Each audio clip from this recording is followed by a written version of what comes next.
and welcome. So we're doing some traditional sealed today.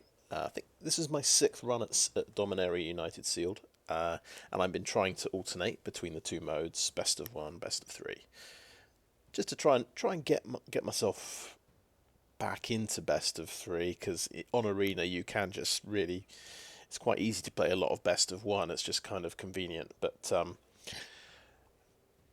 we'll jump into this and see how it goes. So I did best of 1 yesterday. I did actually. The positive thing was I tried something new. I tried a green-blue deck that was splashing white and black, and it was a 4-color domain deck. So I hadn't really tried that before. My first 4, I went for 3 Boros decks and then a red-blue deck. An Is It deck. So that was it was different. Unfortunately, so the green-blue deck went 1 and 3, which is a bit disappointing. But I came up against some very tough opposition. It felt like, the new black card, the 4/5 that punishes you for drawing cards. Yeah, that was game 2. Anyway. Yeah, so that didn't do great, but at least I tried something different. So these rares here, I see 3 white rares. We'll look at this multicolored card first. So legendary Fairy Rogue, green blue 2/1 flying. Whenever a player casts a spell that targets only a single creature other than Ivy, Gleeful Spell Thief, you may copy that spell. The copy targets Ivy. So it works for my spells, works for my opponent's spells.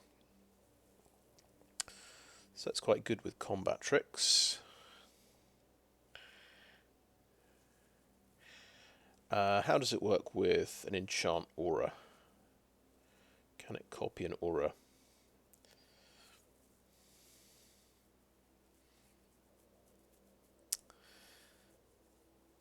Because that seems like a kind of if it copies auras, that sounds like an alchemy mechanic. So I suspect it doesn't copy auras. Still, worth testing out. Now we did have. I managed to get my first Defiler of Vigor yesterday. So this is. I think we're all familiar with this. I've played against this guy in Standard a few times already. So yeah, the big payoff here, whenever you cast a green permanent spell, put a +1/+1 counter on each creature you control. So it's really fantastically powerful, and it can make you can pay 2 life instead of one of the 1 green mana symbols. So you could play your Ivy Spell Thief for 1 blue and 2 life. So yeah, that maybe green-blue could be a way to go here. We have Squee, Dubious Monarch in red. He has turned up before, so he's a persistent creature. He has a mechanic on the card which is very similar to Escape a few sets ago. So you exile 4 cards, pay 4 mana, you play him from the graveyard. And he's got haste, and whenever he attacks, he makes a 1/1 goblin that's tapped and attacking. So he makes creatures as well. Pretty good goblin card, to be honest. And then we've got 3 white rares, and I shall start with this one, Urza Assembles the Titans. I think this is the completely useless one for sealed, because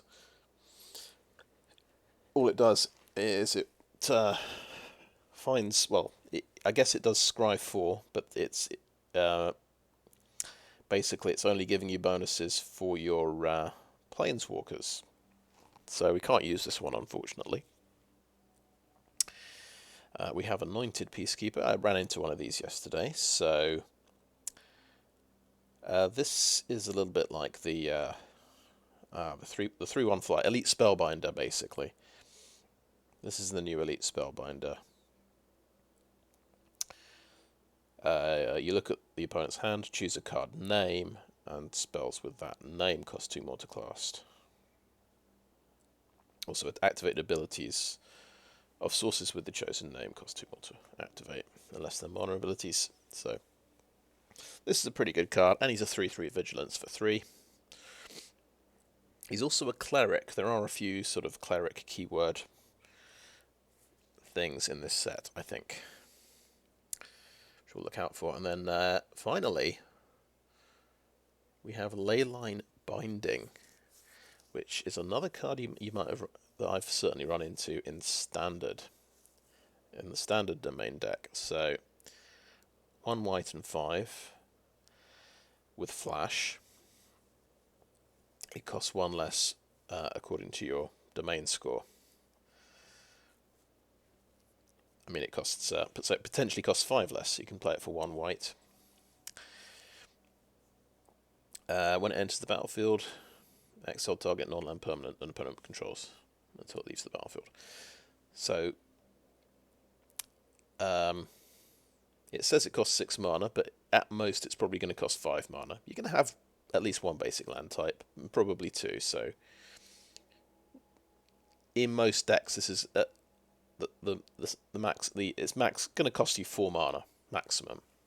So this is a good removal spell, and it might get a if you're playing the domain deck, it might get quite cheap. And it's nice that it's flash speed as well, so you can kind of disrupt your opponent's plans during his turn. So that seems pretty good. A Peacekeeper seems pretty good. Defiler of Vigor is very good though. I think a 2/1 flyer for 2 mana. I think that's very good actually. In sealed, they've got to deal with that. I don't know about the ability. I think it's a bit harder to get that ability to find a good enough combat trick to justify using it for Ivy. You'd probably play 2 or 3 combat tricks at least in the deck, and then Squeeze seems very good as well.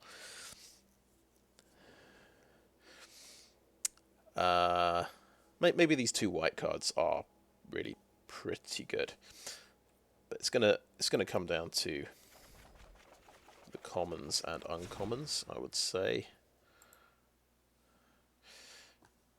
Right, so I just sort my colours at this point. I'm looking for evasion creatures, removal cards, card advantage cards, and mana fixing or ramp cards.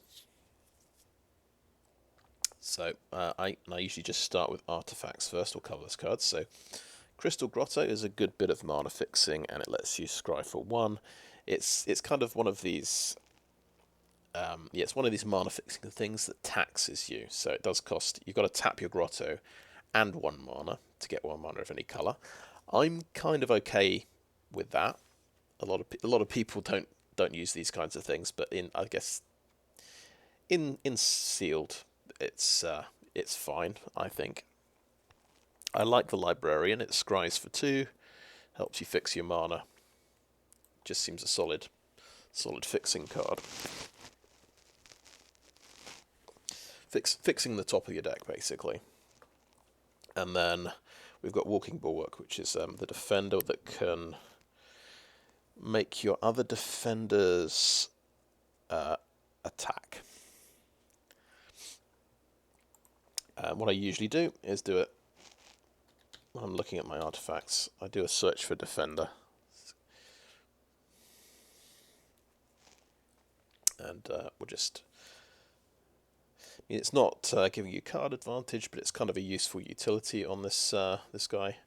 There we go. Oh, that's actually very interesting. We managed to get 3 Academy walls.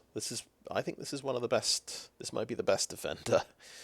It's a big chunky wall, and you get to draw and discard when you cast spells. I really like the green wall as well. That lets you grab... Well, you look at the top 6 cards, and you can grab a land from there. Nice fixing. Nice bit of fixing. Clockwork Drawbridge is quite good. It's sort of, you can tap things down. It's quite mana intensive, so it kind of limits your ability to do other things if you're kind of depending on this as your removal. So I'm less excited about this. And then the Blight Pile. Okay, opponent loses X life, where X is the number of creatures with defender you control. So it's, yeah, 3/3 defender. And it can do some direct damage. Yeah, that's quite good. Right, so, but we wouldn't include the Walking Bulwark just yet. But yeah, it could be really good with that Academy wall.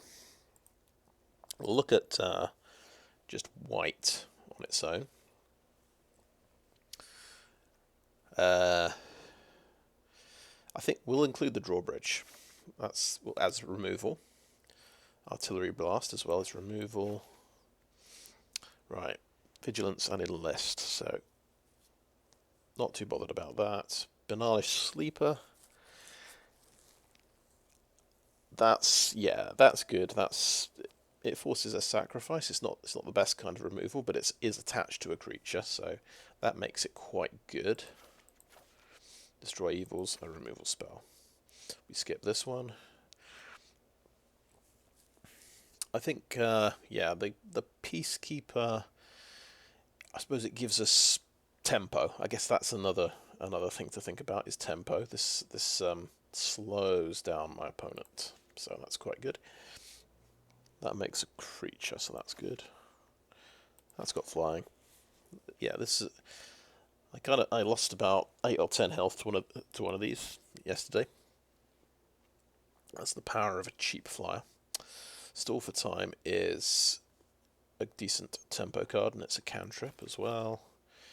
Heroic Charge. I think we don't consider that one. Depends on having a strategy to back it up, so yeah, it's not good on its own really. Prayer of Binding, another good removal spell. So white's looking all right, I've got to say, for removal. We've got the white, so this is a white flyer with green kicker. That's a good card, and Leyline Binding is the other removal. And we'd never play Urza Assembles the Titans, unfortunately.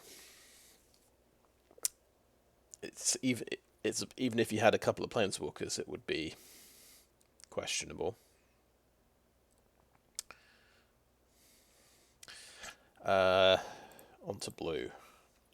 Oh yeah, Pixie Illusionist. I did have one of these yesterday, so this is quite good. It's mana fixing. It can turn your lands into other basic lands, and that kind of... I had some mana problems yesterday. I'm wondering, did I forget I could use my Pixie Illusionist to do that? I'm a bit worried that maybe that was the situation. Battlewing Mystic, another cheap flyer. Wow. Cheap flyers are looking pretty good here. Academy Wall. So this gives you draw and discard if you cast an instant and sorcery. So it's kind of... it is depending a bit on what spells you've got. I think we'll include it for the moment. Earth-Eye Scorn. A lot of people like playing this. I feel that you're not going to have an opponent who casts 3 spells in a turn very often. So it is really just a 2 blue and 1 counter spell. We will include it though. Phyrexian Espionage is card advantage. So we'll include it. Tolarian Geyser. I do like this a lot. That's some a good gain of tempo and some life gain as well. Voda Sea Scavenger, I had a couple of these yesterday. These are actually really good for a bit of 3-drop, basically does a bit of mana fixing. Top of your deck, find the land you need, or maybe find the next creature. Really good. Micromancer, what we do here to figure out if Micromancer is any good, we're going to look at 1 mana instants and sorceries. Okay, we have a Gaia's Might. Good giant growth effect and a tail swipe. That's a really good removal effect. I think, arguably, right, I think, yeah, let's just actually do what I was meant to do there. This means Micromancer is pretty good. There's definitely potential to play green-blue, and then Micromancer's giving you some card advantage. And then it's basically a hill giant. It's a 3/3 for 4 mana. I'm going to say that's a good card. We've got a decent flyer here. Tidepool Turtle seems good, sort of late game scrying. When you both run out of cards, you can keep top decking some good things. Frostfist Strider. Don't think I saw this guy. 4/4 Ward 2. Okay, oh, that's a good one. It taps something down and puts a stun counter on it. So takes out a blocker the turn it comes into play, and then they'll be stunned. They can't attack for a couple of turns as well. So they lose a blocker for 2 turns and an attacker for 2 turns. That seems good. Tolarian Terror is sort of just a big creature. I'd say, yeah, it's got Ward 2, which makes it a bit more powerful, but I'm not too excited about this card at all. So I think we skip it. What I'm quite happy to see is Tangled Islet. We've got actually 2 of those, if we do want to go green-blue again. That is going to be very helpful. We'll look at black. We have the black pile, which is direct damage. Direct damage is, a form of evasion. So arguably, this can just ping your opponent for 1 damage on its own. So maybe that's fine. Maybe we can consider that. The Vivisector, that's scrying 1 when something dies is kind of useful. I'd say yes to the Vivisector. I do see people using Splatter Goblin. I think it's better with... It needs some sacrifice effects at instant speed, I reckon. This depends on other cards to be good, I think, a little bit. Right, 3/2 for 2. So quite an aggressive card, this one. So this is discard and direct damage. So I don't include this one. I'm not a big fan of discard. You draw it late game when they don't have any cards left, and it's a dead card. Phyrexian Rager is good though. It draws you a card, so that's card advantage, and this is a good removal spell. Extinguish the Light. If we look at black, I don't think we got many black cards there. We got 4 black cards. Okay, black is incredibly weak, I would have to say. Okay, we've got some creatures we can add. This is not enough to support playing black. I'm just going to remove all these cards now because there's no way we're going to play enough black sources to play Extinguish the Light. That's the best black card we've got. Yeah. So yeah, let's just remove those a little bit early. So red. So the Branch Rider. This can be a 3/3 haster on turn 4. I guess you could say haste is a little bit like evasion. Arguably, it's sort of you can kind of attack with it when your opponent's not quite ready, and get some damage through. if you're being generous. I've played these before and they are pretty good. So we'll just take that. The Electrostatic Infantry has a really good payoff for playing instants and sorceries. That seems very good. So we'll include that. It's got trample as well, so that's a form of evasion. Now Furious Bellow is the +3 and first strike spell with Scry 1. That might be alright, because I've seen so far we've got a lot of the spell payoffs. It scries for 1. I don't really like playing these cards, these combat trick cards, but it could work. I think we include all 3 of these just to think about it. Twinferno. So that's double strike. That's copying instants and sorceries. That's pretty cool. I like Twinferno. Right, the Karvu has Menace, so that is an evasion ability. The Keldon Strike Team makes 2 soldiers, and it's got haste. That's really good. Squeeze really good. Enthrall to the Pit's really good. Jazz Farnado is removal. We'll get to the multi-card cards later, but I like what I see there. Green.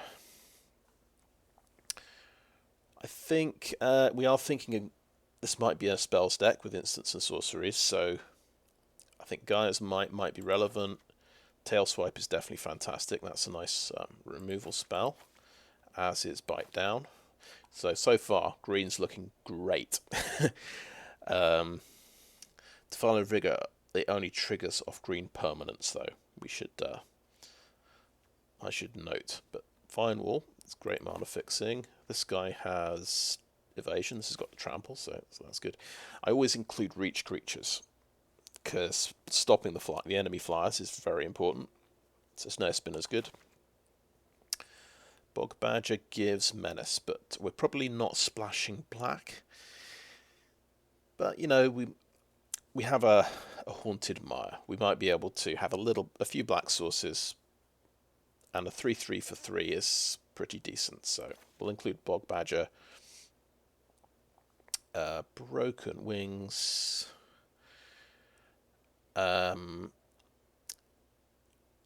Actually, usually I would never include Broken Wings. We are in best of 3, so this can be a sideboard card, but we could even main deck it. If we are running Academy War, we've got a big source of draw and discard. So when this is useless, you can just discard it. So I think this is worth considering. We might go green blue spells. Might be a thing. Right, Scout the Wilderness. Kicker it's got a white kicker, and it is a ramp spell. And mana fixing. That's fantastic, and it can make 2 1/1 white soldiers. That is a nice green-white spell. I don't know if we're playing white though. That's the only thing. Oh, we do have some pretty good white spells. Barkweave Crusher it's pretty solid. I don't think we include it. It's a decent blocker. It's very tough, 5 hit points, and you can enlist it as well. Defiler is fantastic. If you play Defiler, you probably play all the green permanents you can. So Mossbeard Ancient has Trample. It's extremely expensive, but I think we consider it. And the Sojourner. So he's never going to cost 8. He's rarely going to cost 7. It's probably going to be about 6 mana at worst for a 4/6. If you're going for the domain deck, it's coming down to maybe 5, maybe 4 quite often for a 4/6. I think that's a pretty tough creature. Yeah, it doesn't have any evasion, but we've definitely got domain potential here. I think we might just include this as potentially a very undercosted pile of stats. because it looks like we might be going domain, so we will include that, even though it doesn't fulfill any of my criteria. But I've seen this. Basically, I have seen someone use this very effectively when it costs 3 mana, and there is a 5 damage sweeper spell in the set, so there may be a couple actually. There's a black one based on domain that'll do potentially -5/-5, I think. And there's the 5 damage red spell. So this can actually survive sweepers. So it's good. Yeah, having 6 toughness just makes you quite persistent in this set. And then we look at the multicolored things. Just include these lands for the moment. Right, Balmor. That's another instant sorcery payoff, so that's really good. And Najal is another payoff that lets you copy spells when he attacks. That's really fantastic. So red-blue looks pretty good as well. We've got red-green domain card, so you can pump things up. Pop these spells in here, take the Spell Thief. So yeah, of course the reason we're thinking a bit more about these instance combat tricks is because we've got Ivy, and of course our Oceanan is really, really good as well. And it would be fantastic to pump up Ivy's stats a bit. I did play this yesterday, but I never actually got him out. So that's what the deck looks, the selection looks like. We have cut black already. We've got 77 cards to look at. So 15 white, 17 blue, 15 red, 17 green. That doesn't really help us all that much. We probably want to identify the deck ideas we've got. I would say there's a spells deck here, where our payoffs are Academy Wall, Ivy, Balmor,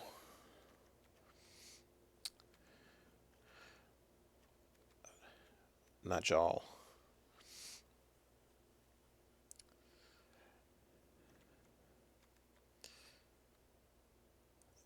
Micromancer as well is quite good, because we're going to have our 1 mana spells are going to be, there's some decent instance. So it looks like green, red, blue spells, and then there'll be a domain deck here as well.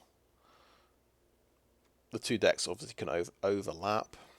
The domain deck probably has Artillery Blast.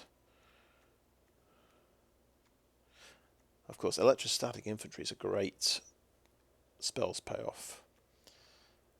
But I'll do a search for domain and see if we missed anything. Nope.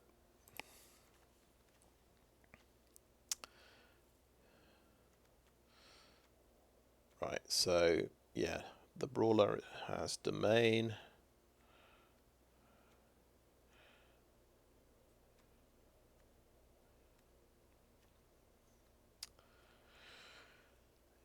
Voda Sea Scavenger as well. That can be a bit of fixing.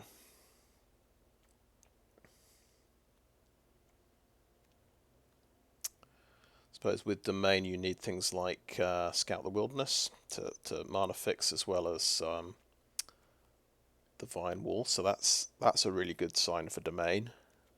3 mana fixes in green.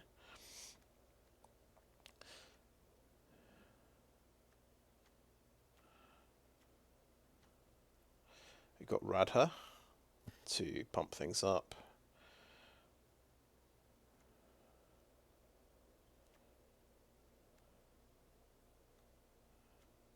And Zar Ajonan. So white, green, red, green. So maybe, the domain stuff is kind of scattered around the 4 different colours a little bit, because we've got, the blue one was Voda Sea Scavenger. Voda Sea Scavenger.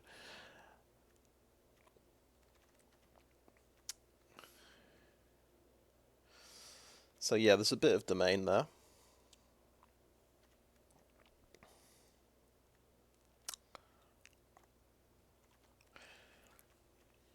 I like the spells deck. I think in fact we'll actually add Tolarian Terror. And what I'll do is I'll call that end of part 1 and have a bit more of a think about it and try and sort this out.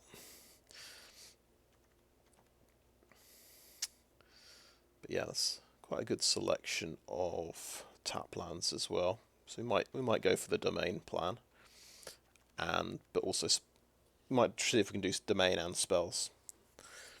It seems doable. But yeah. Right, so anyway, thanks for watching so far. Welcome back. So after a bit of tinkering with the deck, we've got a green-blue core to the deck with a splash of white. We've got the two expensive white removal spells and the big flyer. We are going for basically a 5-colour domain deck, so we've got, I think, all but one of the tap lands. I've actually dropped the white-black tap land because it doesn't have either of my main colours, so it's kind of risky to run that land, I think. We have a few of these kickers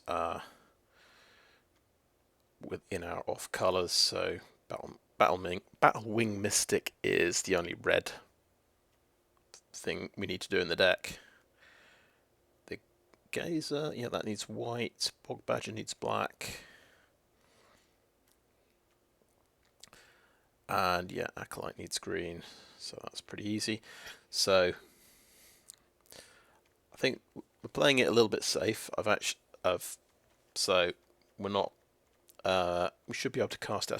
I want to make sure we can cast our spells this time. My last deck had a bit of a problem. I went for domain, but it was challenging to cast the spells. Actually, looking at the deck here, I notice we do not have much white at all. We have 2 white sources in the lands. So I could put Sunlit Marsh back in. Because we've got 9 forests. Yeah, okay, we'll cut a forest for Sunlit Marsh, and then maybe white is a bit easier to use. Yeah. Well, we'll see if we come to regret that. Yeah, so I did have a 60-card version of the deck. Now that included it seemed like there's a really good spells deck and a really good domain deck. We've gone more for the domain version, and we've left all the spell stuff to the side. So Balmor and Ajal, you kind of need to play blue-red for those guys. We have left out Radha to just cut down the splash cards. In fact, a good question is it easier to... We could pop a mountain in instead of Sunlit Marsh, drop Prayer of Binding for Radha. That might make sense. We only have 1 red land. That's the problem. I'm not running a mountain either. Yeah, you see, gets quite tricky. I could swap Sunlit Marsh for a mountain.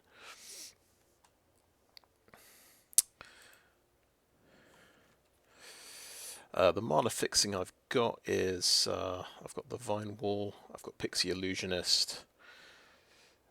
The Sea Scavenger can do a bit of scrying basically for land off the top of the deck. Librarian's the same.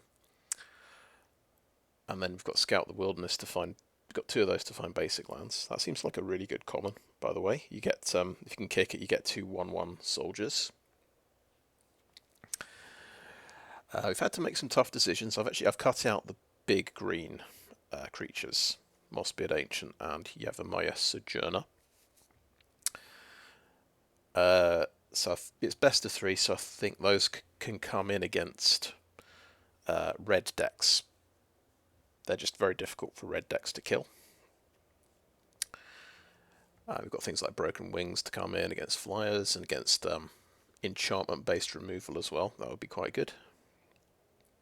If I'm a bit more ambitious, I am thinking I could pretty much cut blue out of the deck when I'm sideboarding, and either go for just adding all of the green cards and just putting more forests in, so just makes the deck a bit more consistent, and I've got some big creatures. I could add red,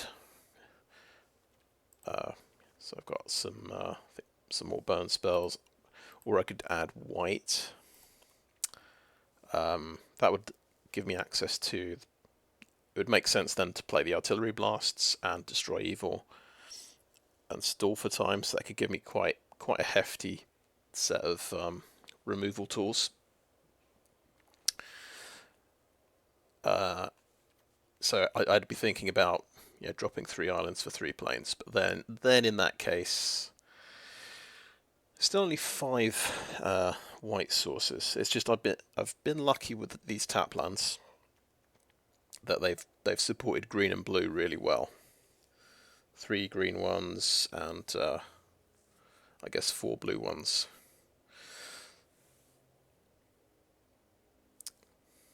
Sorry, 4 green ones and 4 blue ones.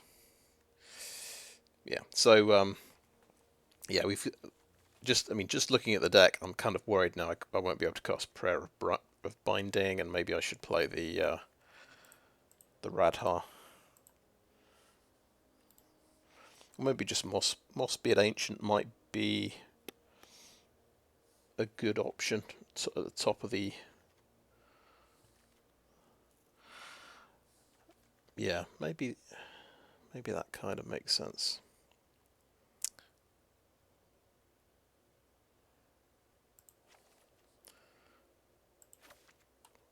Have that right at the top of the curve.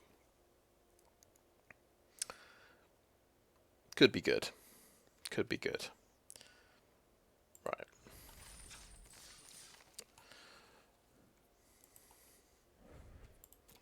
So yeah, we're making changes at the last minute. Let's just get into it now before I change the deck even more. But yeah, 5 color domain basically. We're trying it out again.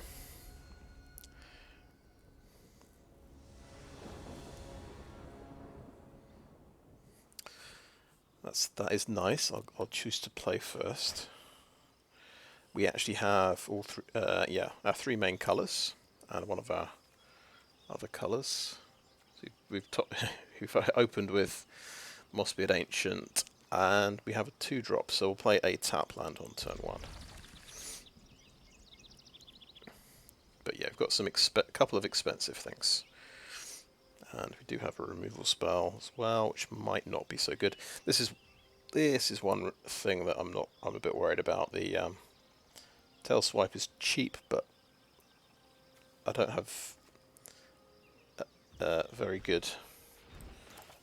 tough creatures to use with it early game.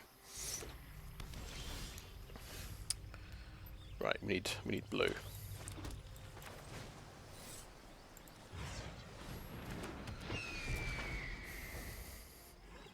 But we're getting closer to Frostfist Strider. We've actually got double blue, which is quite exciting, and that's going to help as well.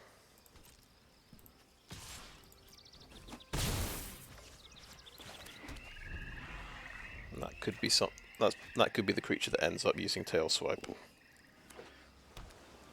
So this could become a 3/2 when it Tail Swipes. You might have a turn 7 Mossbeard Ancient at this rate as well.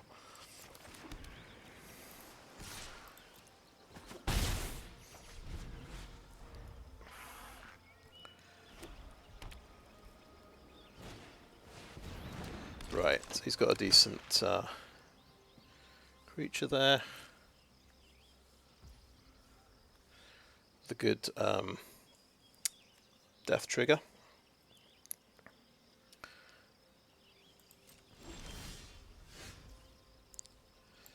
We've just able to cast our Frostfist Strider. It's quite hard to say that quickly. So that's going to get stunned.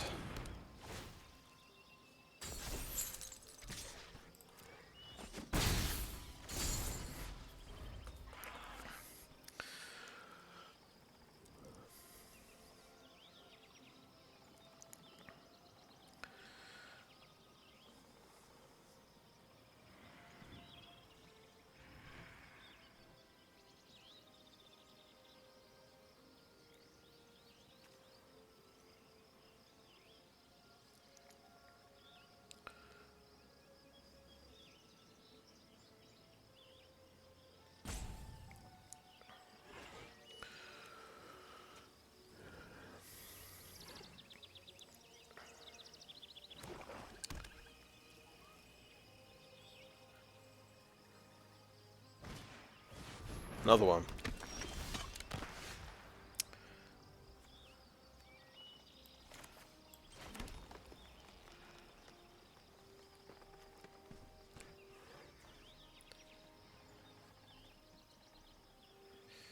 So yeah, probably best to tail swipe using the Frostfist Strider.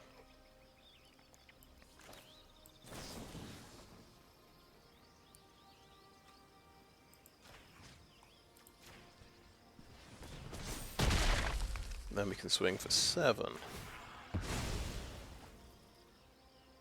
Just get a card off the top. Cool. Okay, he drops Aaron.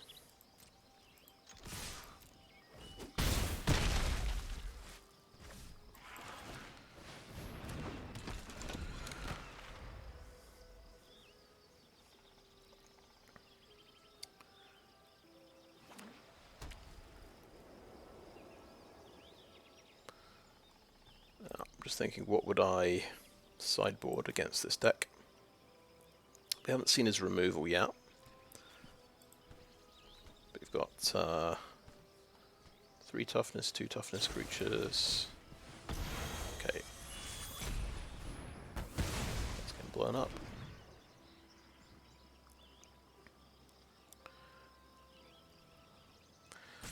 Does he have another one?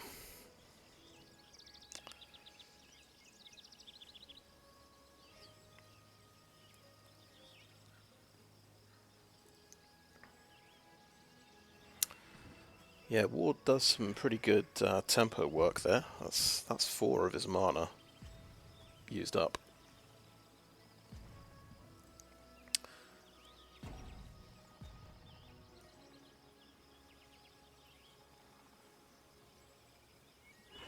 I'm pretty much out of cards now. I'm probably gonna... Well, I'll have 1 card left after my next turn. Okay, right, he's going to get that back and get 2 life points. That's pretty solid.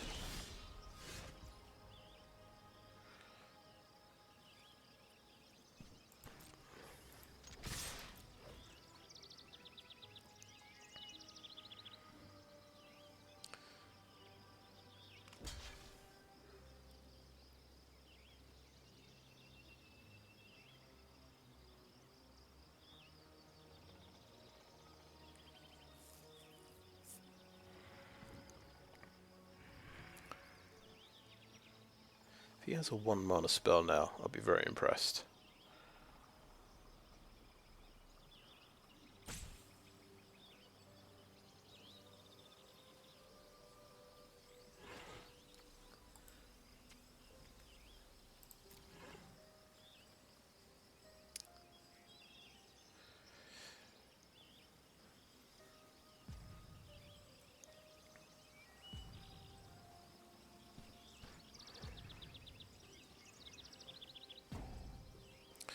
Against blue and black, blue, black and white, I think we just sideboard out the big creature. I think he'll have, obviously you've already seen one answer he's got for it.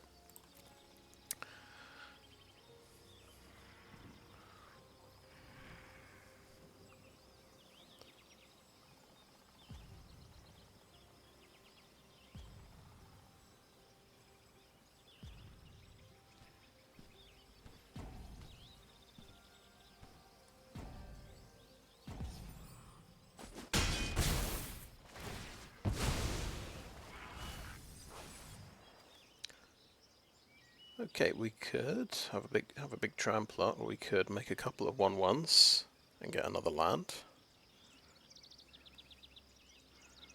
I think I like the trampler just a little bit more.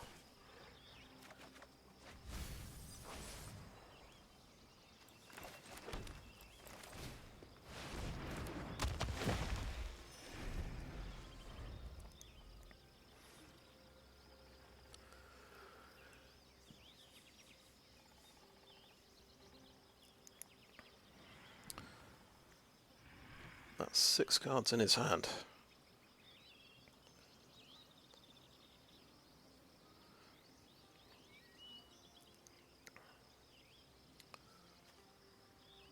So, he didn't get the Senga Connoisseur. So it's definitely a flyers deck. So I know what we're putting in. We're putting in Broken Wings. And we're taking out Mossbeard Ancient, I think.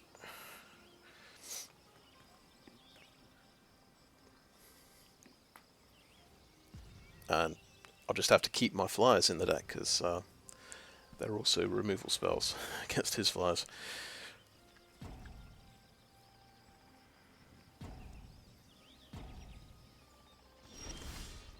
Okay.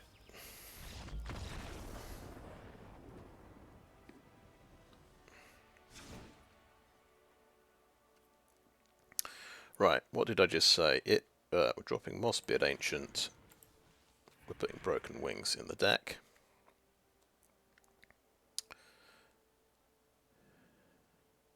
Is there anything else we need?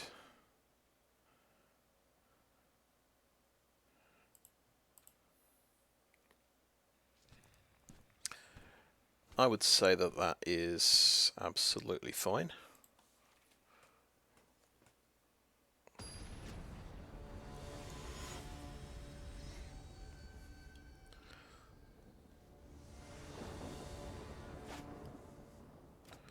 It's a big hand full of land. We've got a scry here. We've got scry from the Voda Sea Scavenger. We'll keep 7. We'll try and get as much domain as possible. So we need one of our blue tap lands. We'll get the blue-red one. No, maybe we'll get... Yeah, let's be smart. Let's get the blue-red one.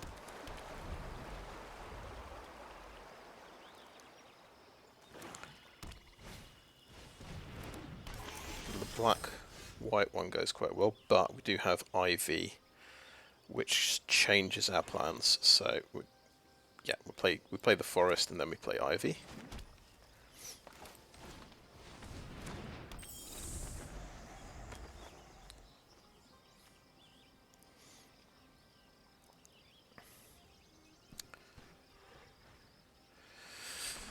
And we could Voda for 3, and I guess look for a creature.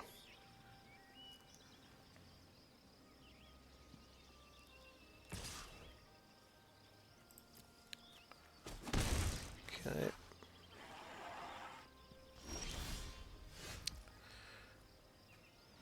Now, we could just Bog Badger.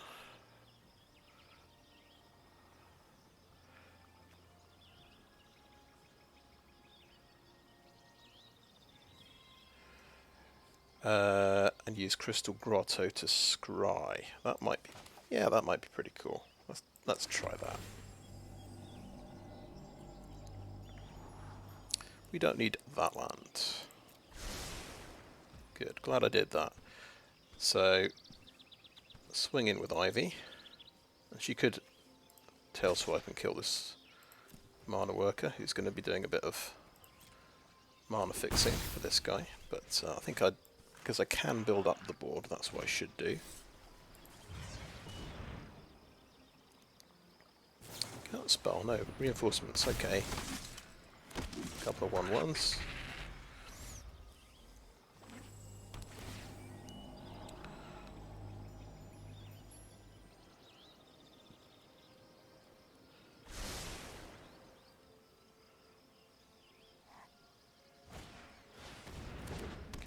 Lookout.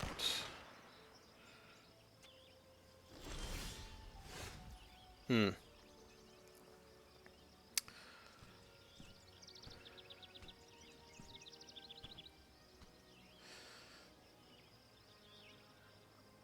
could get a really effective Sea Scavenger here if we play a tap land. Or we could settle for just a 3-pointer and do a tail swipe to just take out this flyer.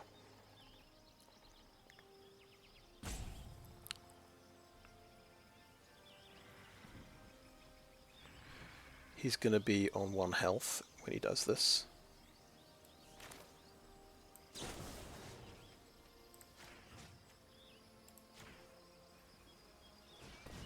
Should get pumped to 4. Good. But he only gets some card advantage. I'm okay with it.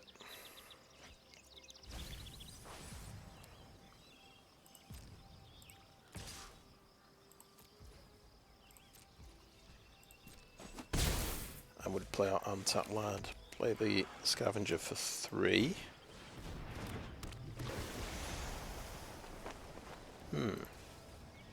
Yes, please. Can't play it next turn, but it's a thought that counts.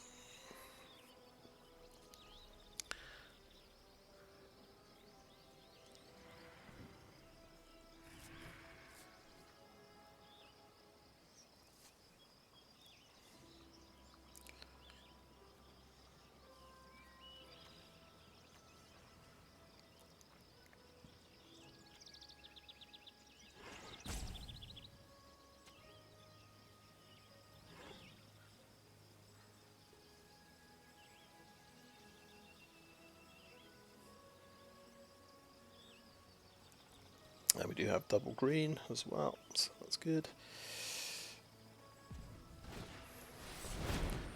Okay, nice, yeah, and he gets the land back as well, that's pretty cool. Oh, Ardakar Wastes. Awesome.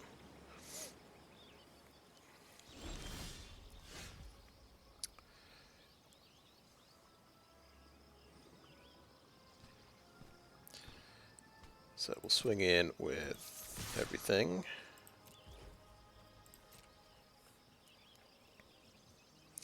Do we do a greedy tail swipe to save my creatures if they get double blocked?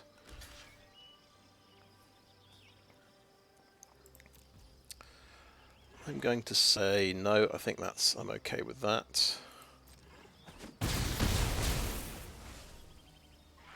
Get my other green and end the turn.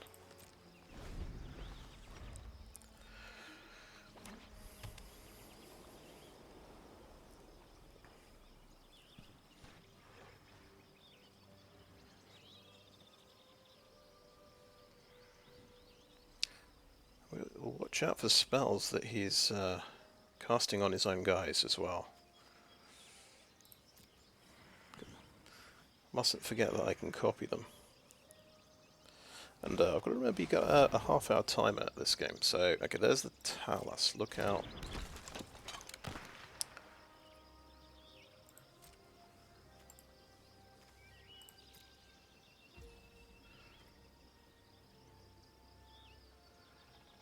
Right, my turn. Ooh, the Micromancer is useless because we got both our tail swipes already. So it's just a hill giant. It's not completely useless.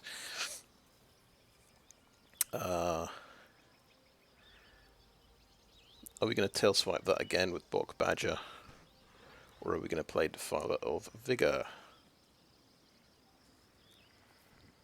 It's a good question. I think we'll swing in. See if he wants to trade off.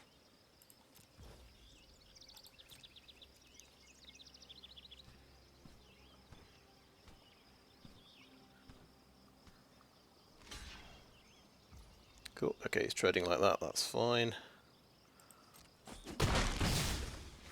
Gets lots of card advantage.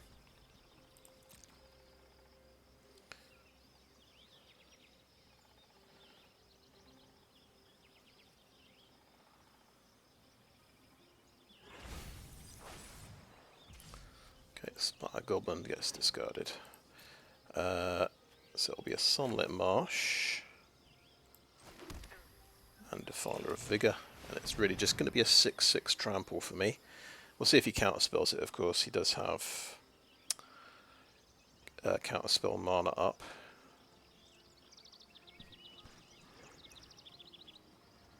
I know they've got negate, but I'm sure there's another one. In fact, I've got my... I should just open my list. I made a list of instant spells.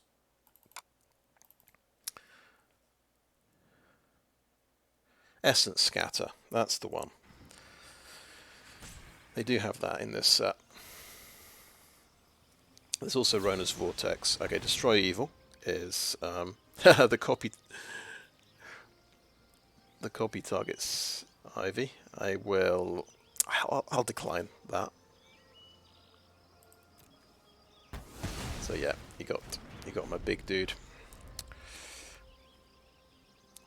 And he's got card advantage because that Talas Lookout has died twice. Okay.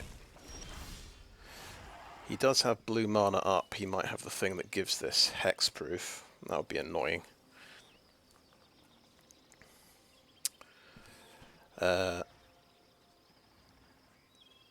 When you know it, the first time I cast Micromancer, and I've already got both of my 1-drop spells, but that's the way it goes sometimes.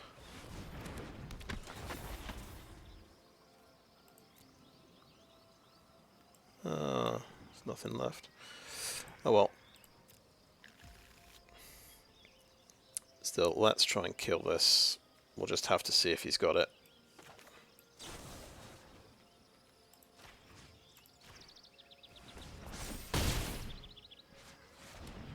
Cool, that worked.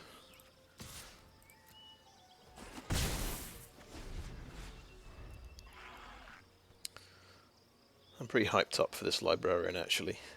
I can definitely use a Scry 2 this right about now. We're pretty much out of gas.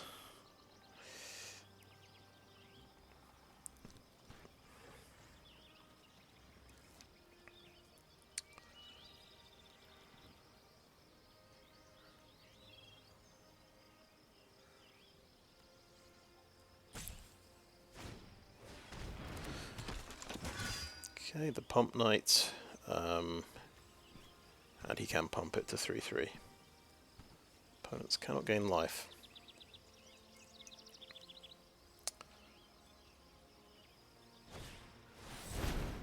Okay. Gains 3 life.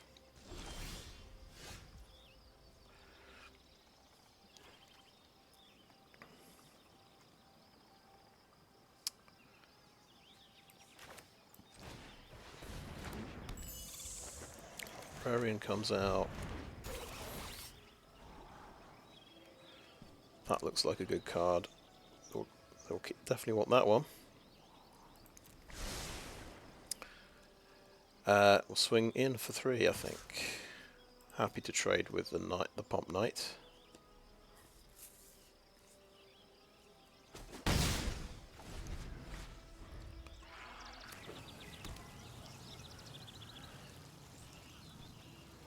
So it can pump for to 5/5.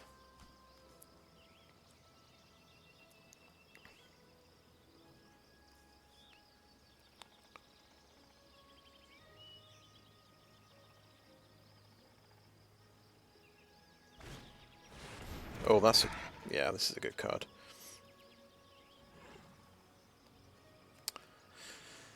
So you can pump stuff up here. So this is... Alright, what is this? So, helps you cast legendaries. Oh, and you can... Oh, that's important. Target legendary gets hexproof and indestructible. He's legendary, by the way. We've got to be kind of aware. Okay, right. The Pump Knight can pump to 3/3. It could trade for both of my guys, so we'll do no blocks.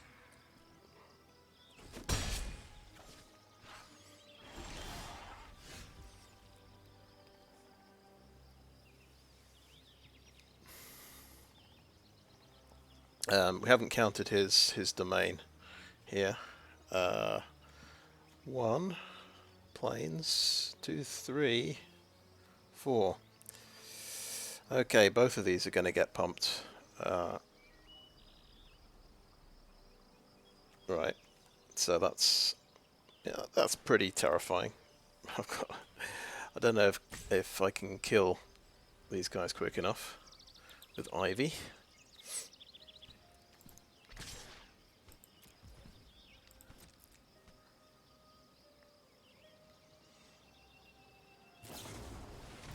Okay.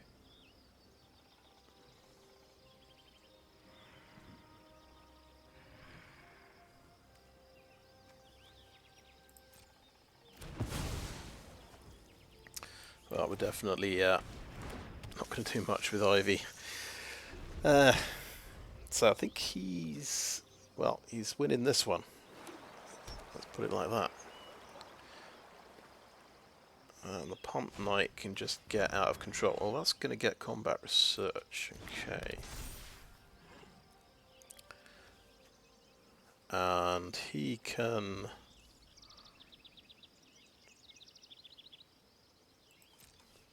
attack with it and pump everything. Wait, what does combat research do exactly? Yeah. Don't really want to let this thing through. I can Broken Wings, the enchantment though.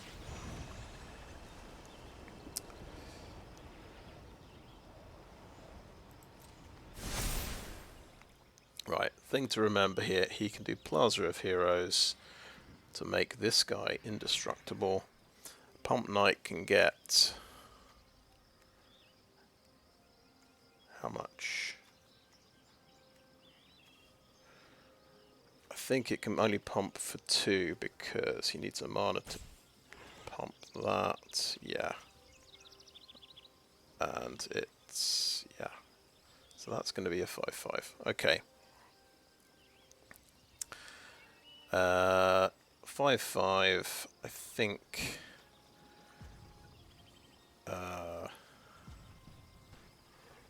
past the blockers.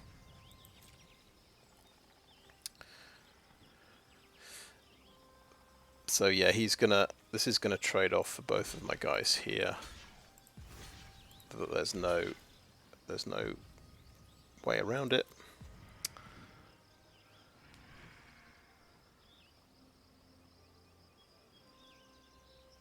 Have I messed up? Oh, he can pump it to 6/6 because he's got a salvaged mana worker. But I'm doing him 6 damage anyway.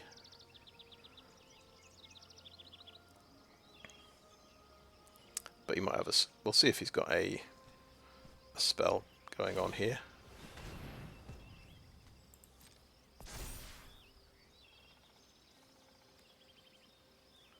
What have I missed?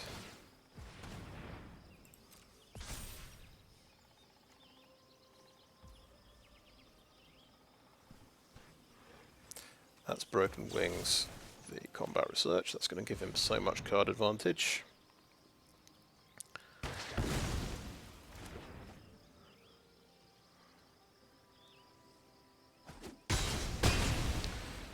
But we got rid of the Pump Knight, which was going to kill me very quickly.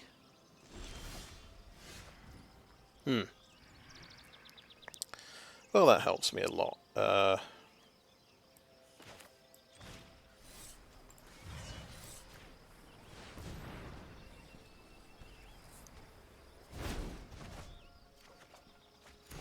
That doesn't help quite so much.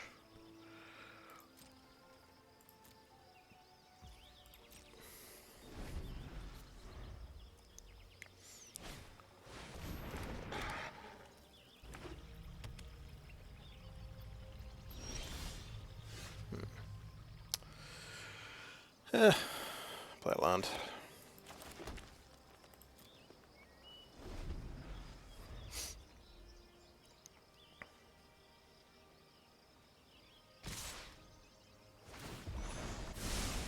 Oh yeah, that'll get pumped again. So it's a bit. It's Oh wait, no, he's got 4 toughness. He needs 5 different land types, and he's missing something. Forest. He's missing forest.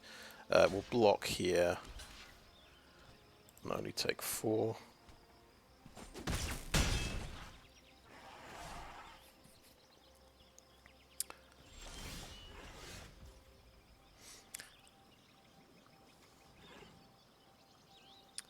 Okay, creature.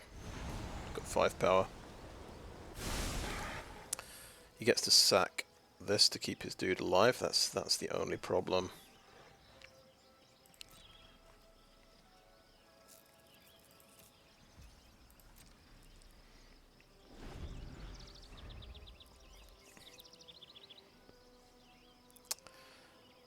Equally, I can swing back. Yeah, so it looks like he's not attacking then. Well, that's pretty sweet. Okay, let me look at counter spells again. Essence Scatter, Negate, Urtai's Scorn. Protect the Negotiators is a power sink for the number of creatures. Could be a 3-point power sink. Yeah, okay. This is going to cost me 7. 1, 2, 3, 4, 5, 6, 7. There wasn't a 1-point power sink that I'm aware of. Unless there's an ability on Plaza of Heroes that I've missed. Actually, safety first. I am gonna play the land.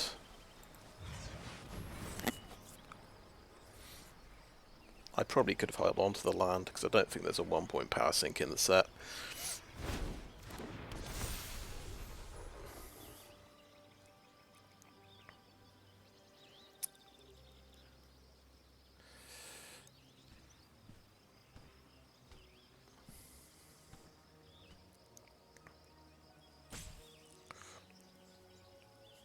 If we attack with a Brawler, he can block with that and give it keep it alive. So I don't think it's a good idea attacking particularly. I guess I'll do an extra point of damage to him.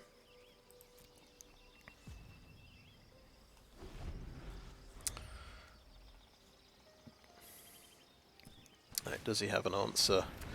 Okay, that can be life gain for him.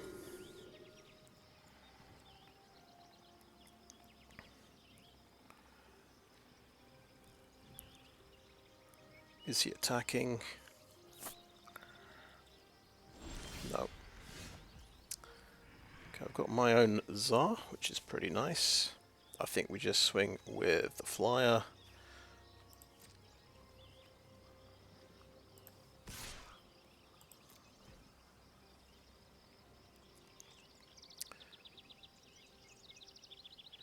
Is she dead?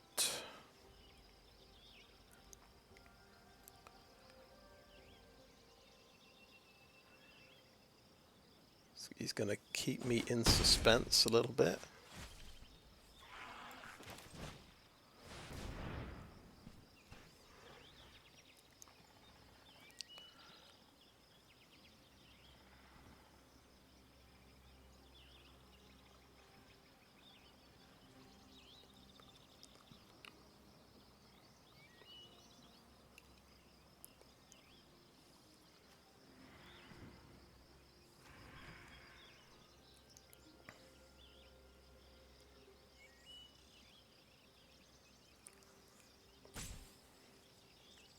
And he's got Death Touch as well.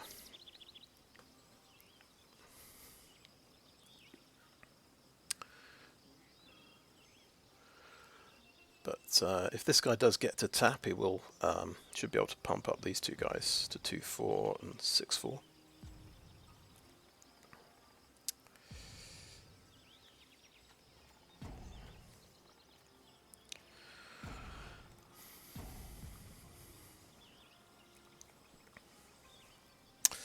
Yeah, so it's interesting. So in best of 3, you got this overall timer. You just lose if this runs out, but you do still have these timeout things.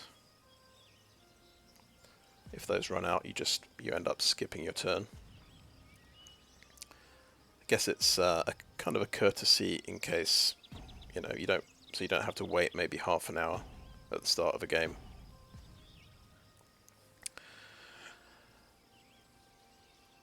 For somebody to time out, which I think that's a good thing.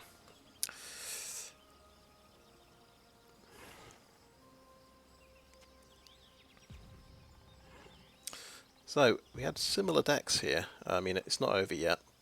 He did this in the first game, didn't he?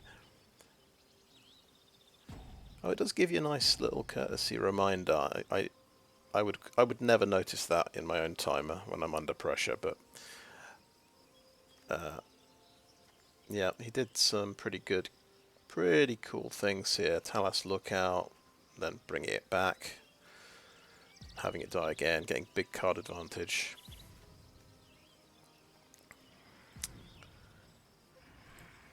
He had the Geyser as well, and then nearly got combat research going. I'm glad I brought in the Broken Wings.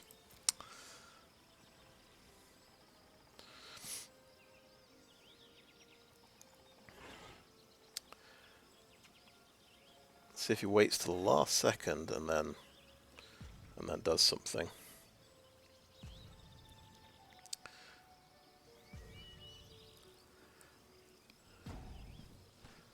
I think for these kinds of moments, I need to open my joke book or something. And okay, I'm actually going to win. That's good. We don't have to wait. Yeah, as I said, yeah, we don't have to wait for the 11 minutes to time out. I thought it might just jump across to my turn again. I might just get priority again when he's got 0 timeouts, but yeah, 3 timeouts in a row and he just does seem to lose. Oh well, this is nice to be on 1 win. It doesn't happen very often.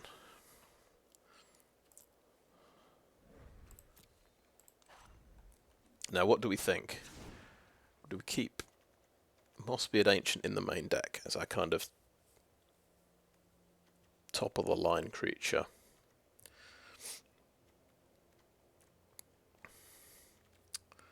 Because I do like gaining 5 life a lot.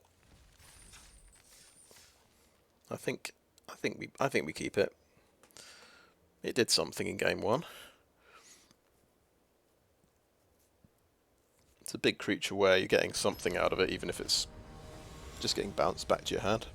So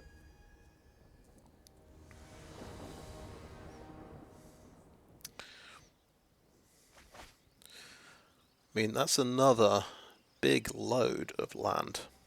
We're going to hit 4 domain. And we're going to find even more with Scout the Wilderness.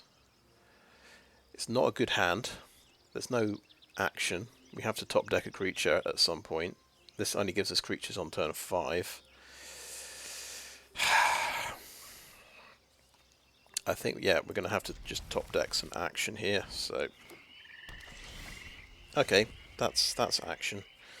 Now we will need the white mana eventually. We'll start with Radiant Grove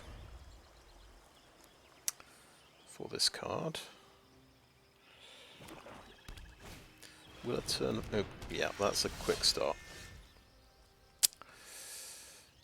Right,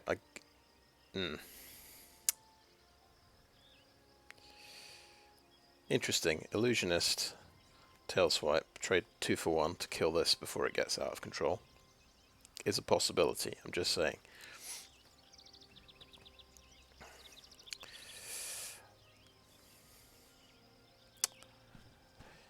Is it as stupid as I think it is, though?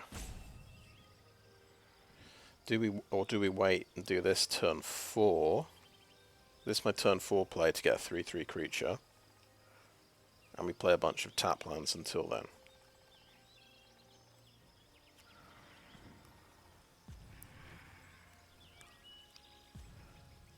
Yeah, I've got a difficult decision here. I'm going tap lands. I'm not going to play the Illusionist yet.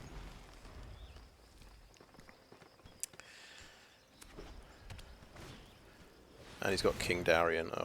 Oh my god. And so it just got a counter and got pumped.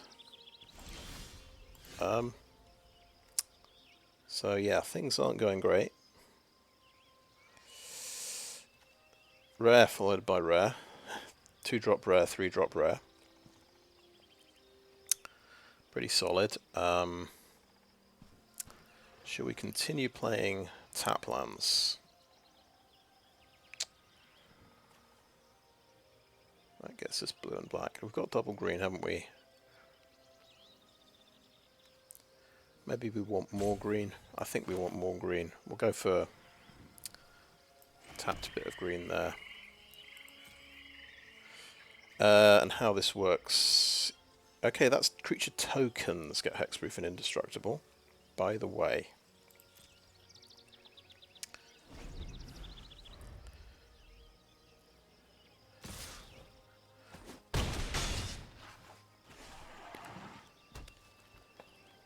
Follow up. Has he got a 4-drop? 2 2-drops. No, he'd played them before to pump his Beast Caller. Oh, you see, no, you missed a trick there. You could have played that before combat. At least it's not going to swing on me next turn.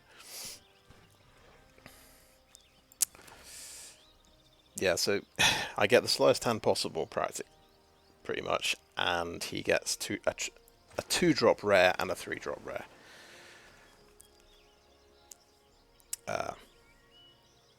Well, there you go. Wait. I've completely misread this card. I was convinced this was a 4-mana card with a kicker. It's a 5-mana card with a kicker. I'm not quite dead though. I'm only going to take 7 damage next turn.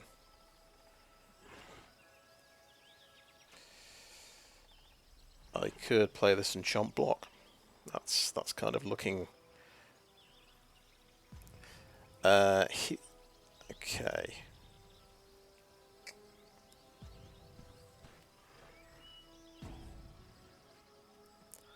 Thinking we need to ramp, and I've just run out of time. Okay, because I'm thinking too much.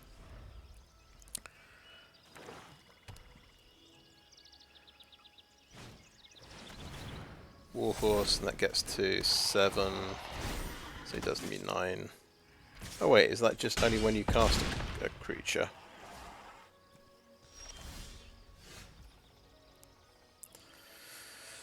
Right, so whatever we do, we're going to need an untapped land, I think. Defiler of Vigor doesn't cut it. Funny how doing nothing the first 4 turns isn't that good.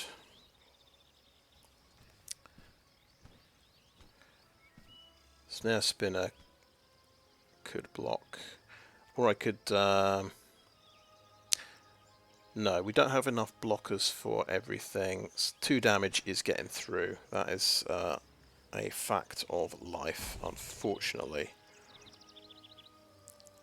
Well, we've kind of learnt the mana cost on Pixie Illusionist, so that's something. And we learnt that the turn 2 Pixie Illusionist tail swipe was a really good play.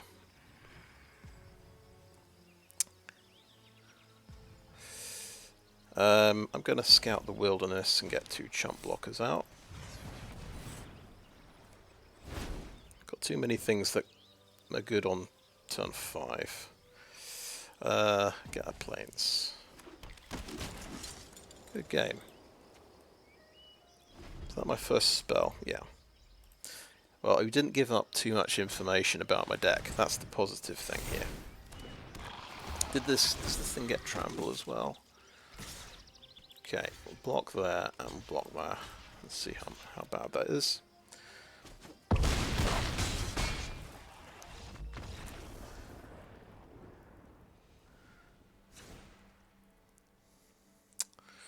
I'd say, yeah, strong early creatures.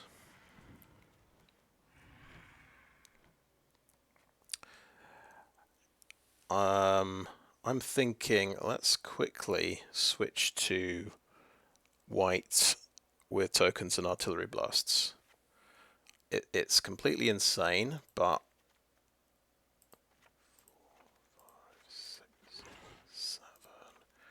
8. 1, 2, 3, 4, 5, 6, 7. And what else do we need? Yeah, Cavalier 8. Right. Islands go away. All the islands, yeah, and planes come in. Probably have to cut a forest for a plains because we've only got like, yeah, that gives us 8 white. 3, 4, and 7 green. Okay. 5, 6, 7 white and 8 green is probably a bit saner.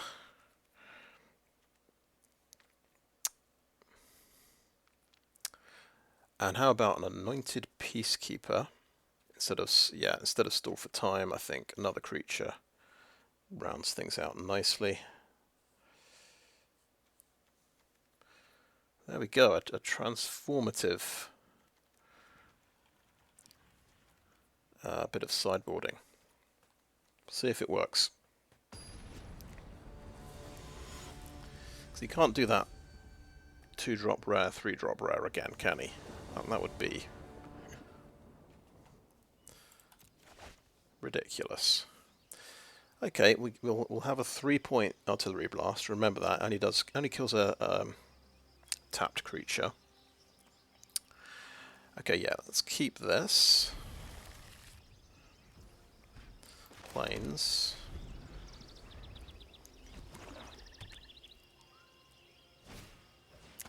I don't think we've got an island we can find, unfortunately, because we didn't put any islands in the deck. Oh, why did I do that? That's fine. So he's got this guy. Okay. Okay, my turn.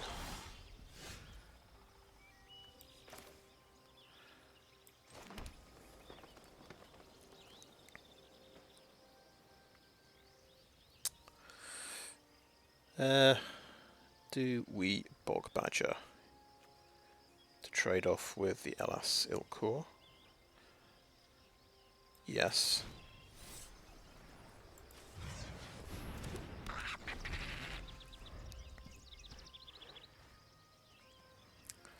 We'll do the turn 5 Scout the Wilderness, so to get some bodies on the board.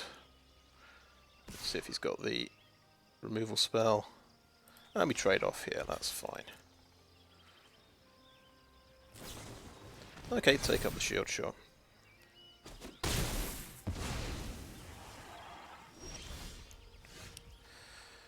Right, no, good result. We have an artillery blast. We will use that on Talas Lookout.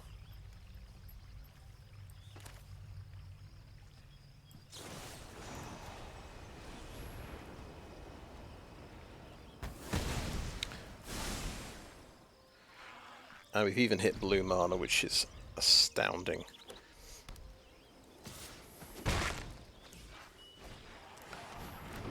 Okay, 2/2 flyer that you can pump. That's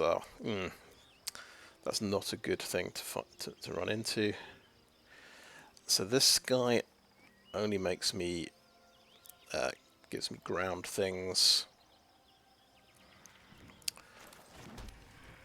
This draws me a card. I'm going to play the 5 mana version of this on his upkeep. That locks them down for 2 turns.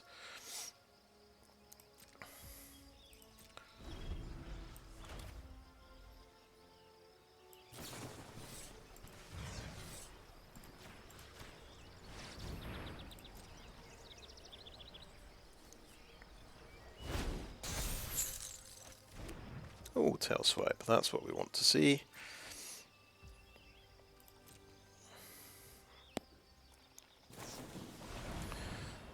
Okay, yeah, you can can get away with doing that pretty well.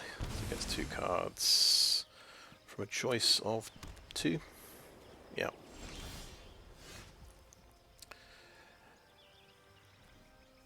Right, this puts more power on the board. Right, that puts 3 power on the board. That pressures him more. This costs more.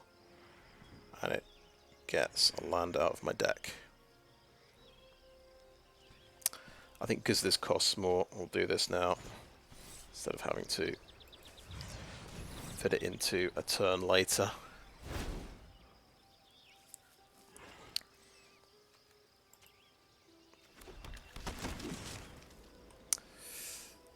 And have another tap land as well.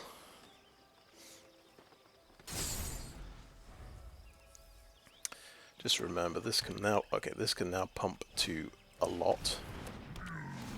Okay, 3/3, in fact. Oh, that's a lot of creatures, okay.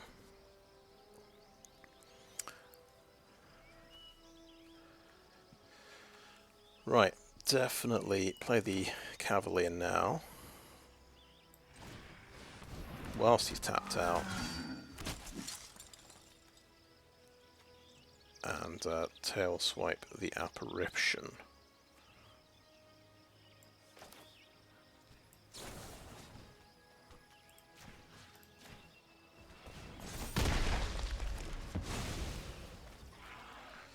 And play the tap land as well.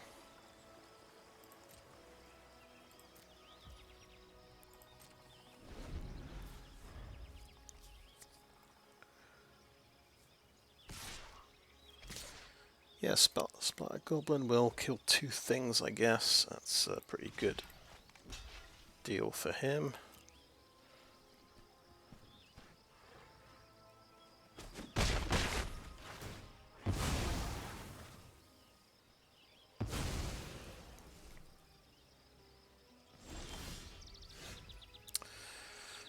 Okay, that's a nice card. He does have black in the deck, because I'm wondering if I should cast this now, take something out,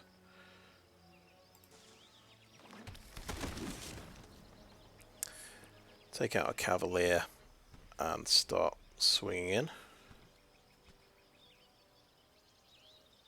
Because he's got black, he might force me to discard a card.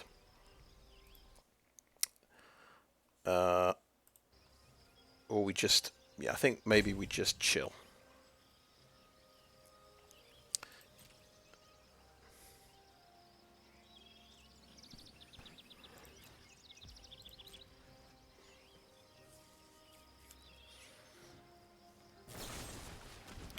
So that's getting cut down, fair enough.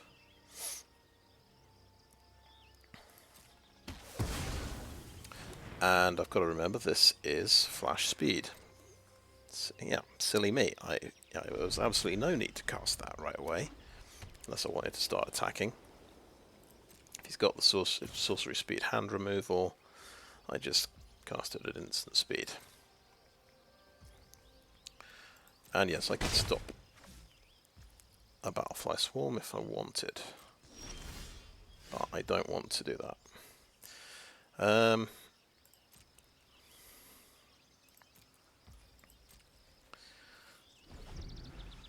I feel like I'll draw something in the next 15 turns. And so will he.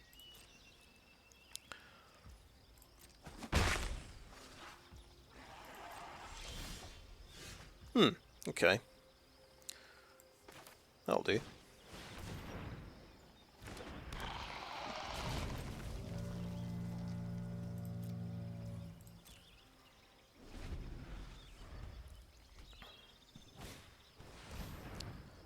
The Splatter Goblin.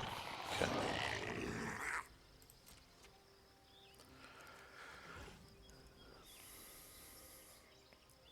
Right, he's got a Death Toucher. He's got 5 damage and -1/-1, so it's enough to kill my Defiler of Vigor.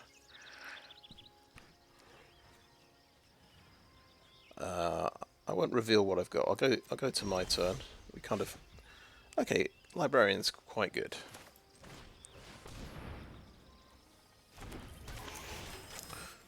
If he had removal, I guess he would have blown me up there.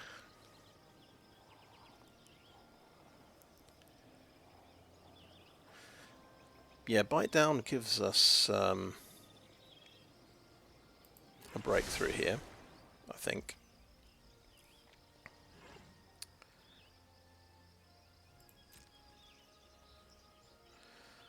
And we get another small flyer, which is quite good. But obviously, yeah, he's going to have to rely on blocking to stop the Defiler. Because he's going to concede there, okay. Interesting. Did we mess up at all here? I think, yeah, we've got 7 planes. If we're not really playing red-blue, I think we drop the red-blue. Oh, well, no, I suppose we want the mountain, don't we? Blue-black. We'll drop that and play an island. Because there's a pretty powerful kicker with the island that we want to use, I think. I like Stall for Time so much, I'm tempted to put that in the deck. I don't know what we take out.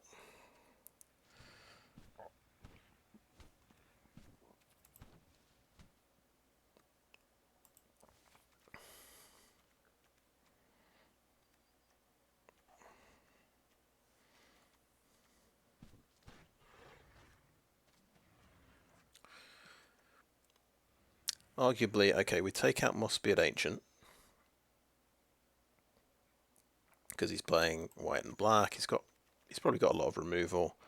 And I'll play another Stall for Time.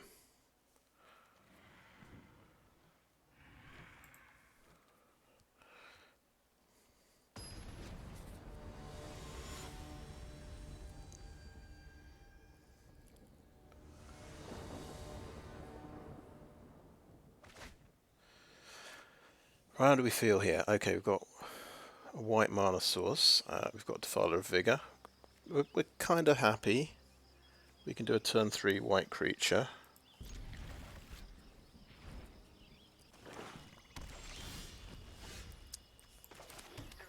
Removal spell, that always helps.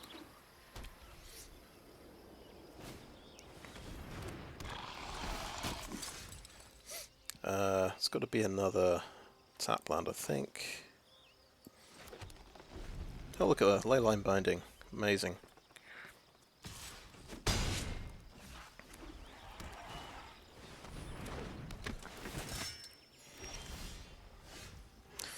So, we can have a good old look at his hand now with Anointed Peacekeeper.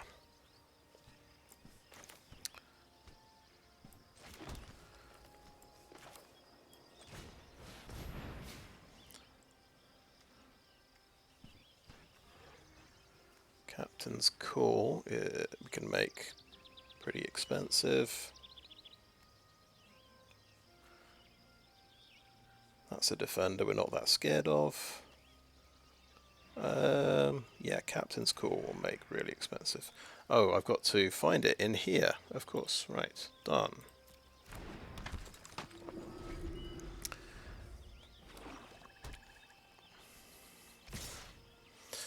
Now, trade off with the 3/3, knowing that I've got some good things coming, or we could use Tail Swipe. I think no blocks here. We know this guy survives cut down. I'd be surprised if he's got removal for him. Yeah, Barricade.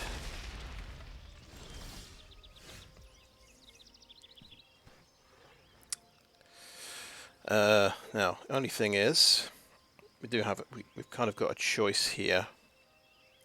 It's Tail Swipe, kill this, and play a Cavalier, but then I don't get to play Defiler next turn.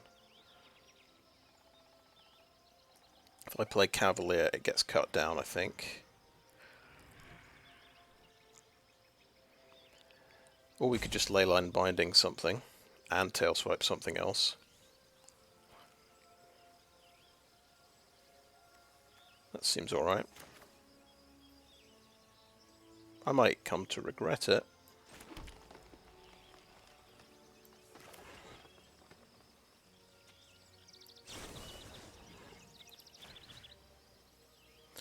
Or we could go aggressive here. Take out the barricade. That's kind of fun.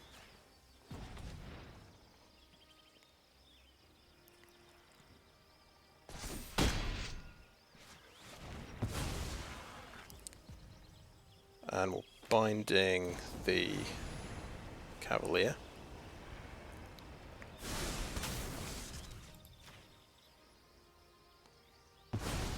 So it's not going to come back from the graveyard, and we'll hit you for 4.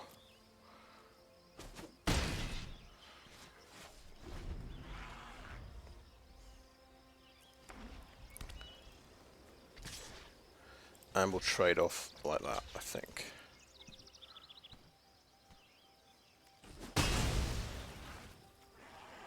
Does he get to cast Captain's Call now? Yes, he does. Yeah. Well, we learned how that works. It only works as long as he's alive, which is a shame. He comes back, and it's a terrible idea to play Defiler of Vigor all of a sudden. So we'll play a Misa Cavalier. Okay. Kind of want to play the Bog Badger, don't I? So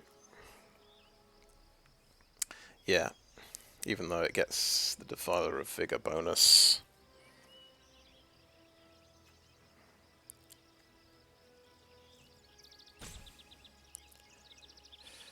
Bog Badger will force him to play Banana Sleeper, and then I can play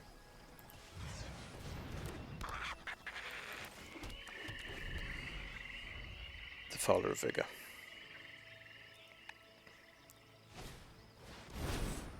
You can sacrifice one of these, which is pretty sweet.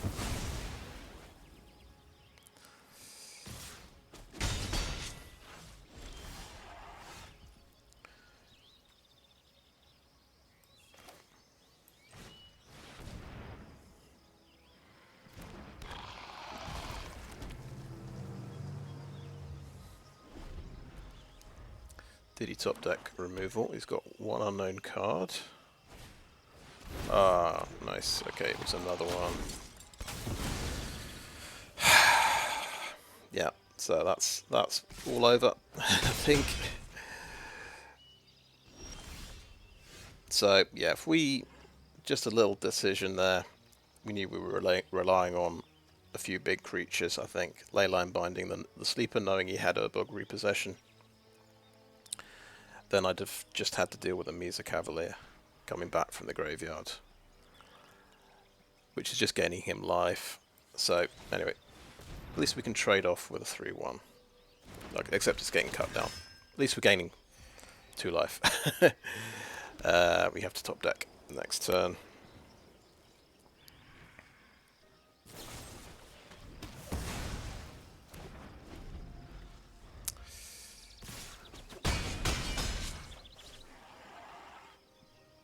So it's too late. It's 1-1, unfortunately. Stall for time. Have to use this now to draw a card.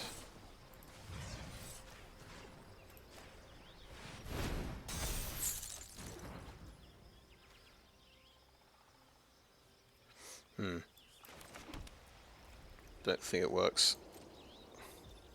Unless he pumps his guy to 4 toughness somehow.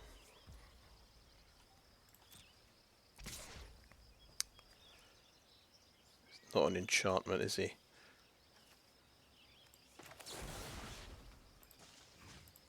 Just for fun, I'm going to do that.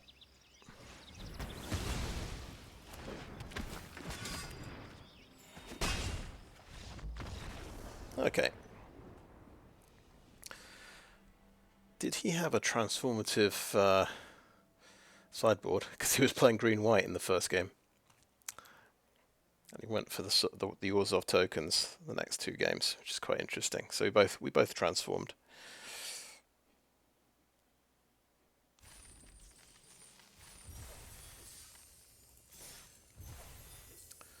How do we feel about our original deck?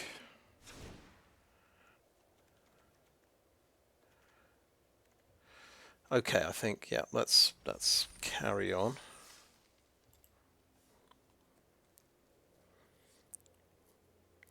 You've got cheap early flyers, and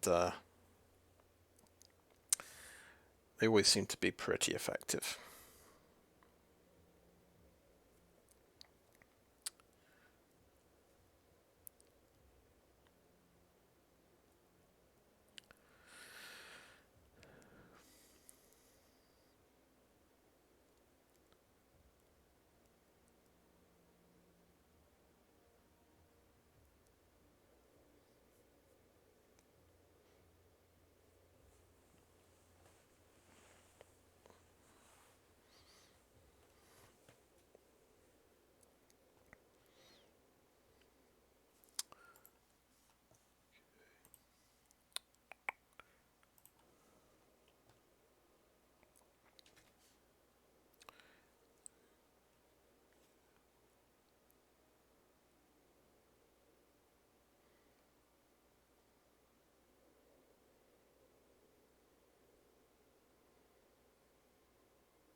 Yeah, so we learned something too late in that game, that you only tax your opponent's. The Anointed Peacekeeper only taxes for as long as he's alive. So that let him cast his 3/1/1s. So yeah, trading off with a banalish dude was not such a good idea. I was thinking about my life total. It seemed to be getting quite low.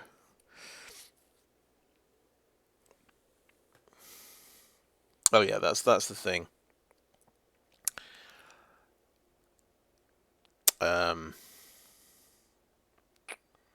Yes, that's right. Maybe I got slightly greedy. I used tail swipe on his defender.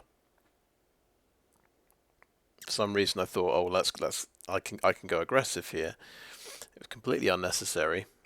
Just leave him with his defender, and yeah, he can sacrifice his creatures for cards later on. That's fine. Just try and survive the early game, I think. Yeah, I don't know. I kind of had a brainstorm. I thought, yeah, blow up. Oh, I can actually blow up the wall and get him with 4 damage. That could be really good.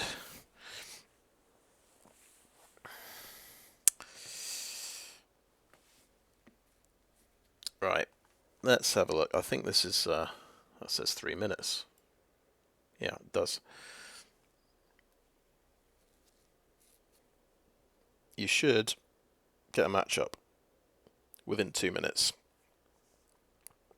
This suggests something has gone wrong, so I'm going to cancel and queue up again.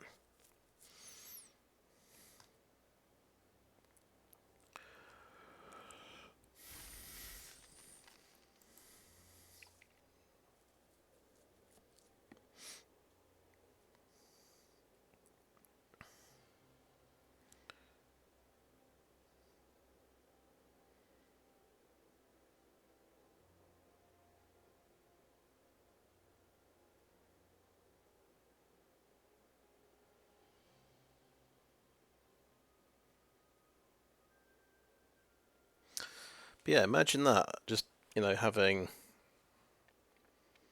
2 really good rares in your green-white deck. getting both of them in game one and winning with them, and then just sideboarding in a completely different deck. I suppose it wrong foots the opponent a bit. So I think, yeah, one lander is pretty unplayable, even with Floriferous Vinewall.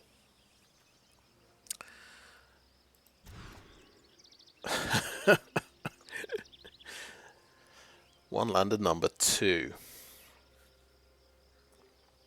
Try and top deck a forest, play Ivy, maybe?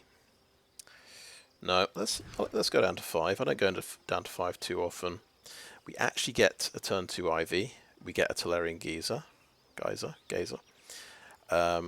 We keep 5. We drop 2 lands here. So we drop an excess forest, and then we have an interesting discussion here. Because this gives you Scribe, and it gives you access to all the other colours of mana. But this is 3 towards my domain, which could be important later. Scry could be important though.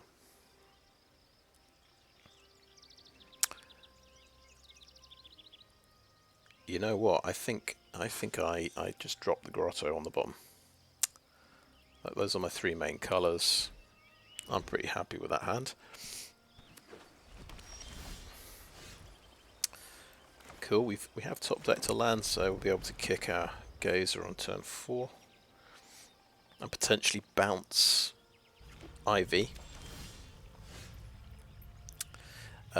We will, because I think this is the only card that can actually target Ivy in my deck anyway.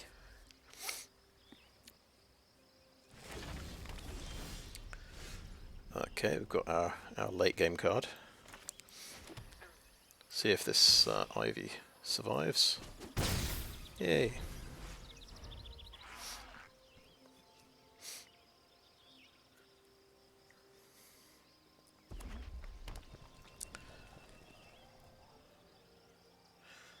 So I'm kind of eager to actually use this now. Okay, that's a target. It didn't have an enter the board effect. So when my stuff dies, he gets saplings. And they can use the saplings to pump this guy, or sack 2 to draw 2. That seems pretty good. Okay. But let's see if I can bounce my own Ivy with Tolarian Geyser.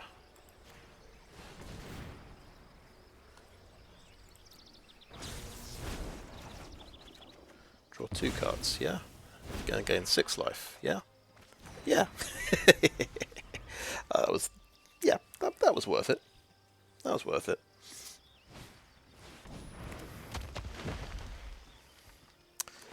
It's got me the 2 cards back that I was missing as well. Right, is it a bit risky to play a Defiler like this?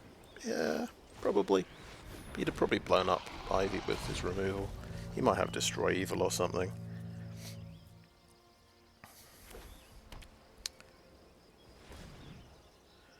Let's see what he's got here. Tapping carefully. Okay, bit of ramp. This doesn't have Death Touch, does it? No. Okay. Oh, he's read ahead to get a Saproling. Okay. And then he's going to sacrifice it to kill the Defiler. Oh. So that's a Saproling and Bone Splinter's deck.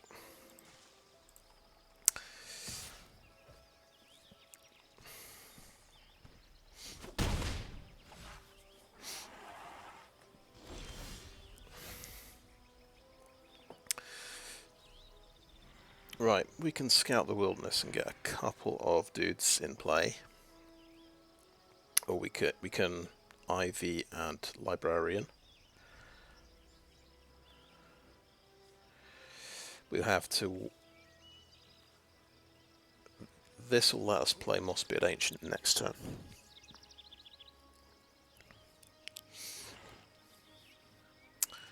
I think I like the flyer. It kind of persuades him to keep his reach guy back.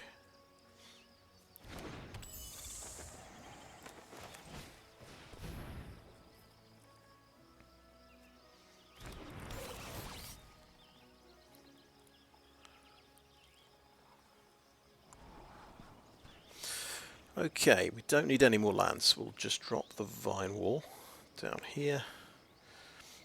This guy's going to be a 5/3 trample, so he's going to do quite a good job for me, I think. Get that mountain out into play.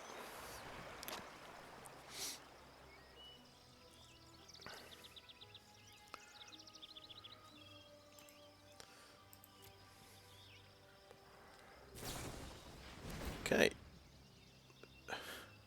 Let's decline that, please. Okay, he has more removal.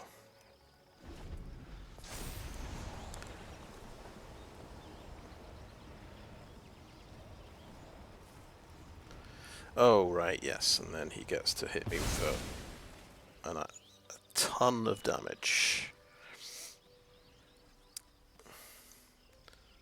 Yeah, that is just an uncommon, that'll be why I keep seeing it.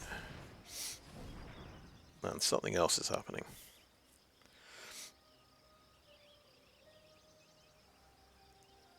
How do I deal with this deck?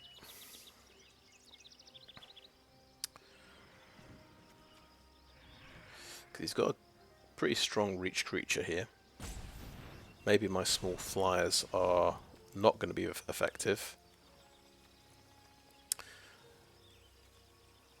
He's got bone splinters as well. Just destroys anything. Big creatures might not be as effective. Right, yeah, just swing in with everything. Makes sense.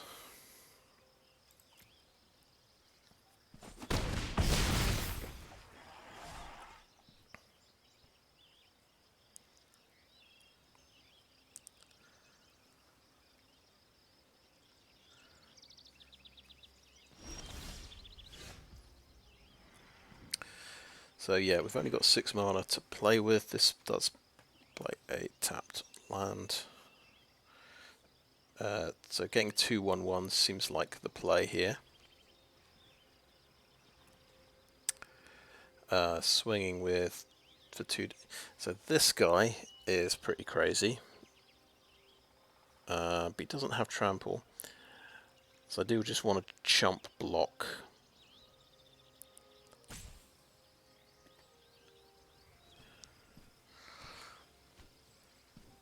But this guy can trade off with something. But this costs more mana.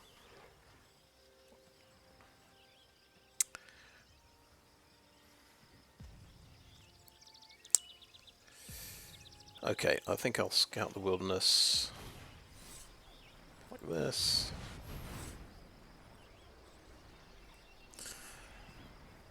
And we'll probably trade off Ivy.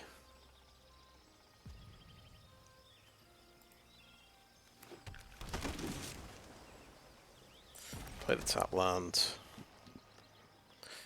If you get an untapped land off the top, we can actually play both of these, I think. No attack, so I can possibly trade off with Radha. It's probably going to pump Radha, I would guess.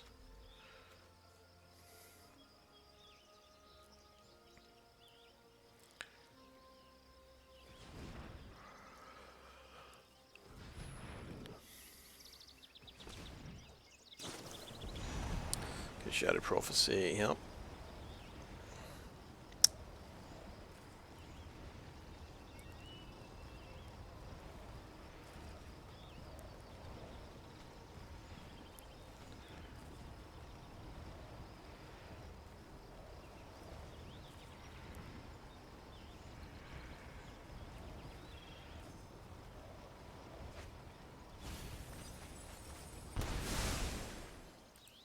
He went through a lot of cards there. Get to see a few more things he's got in his deck.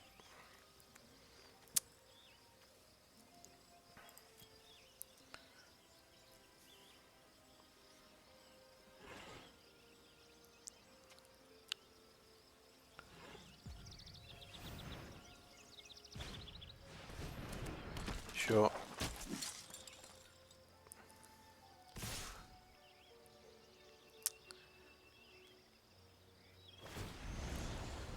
Guess it's the will be the 5.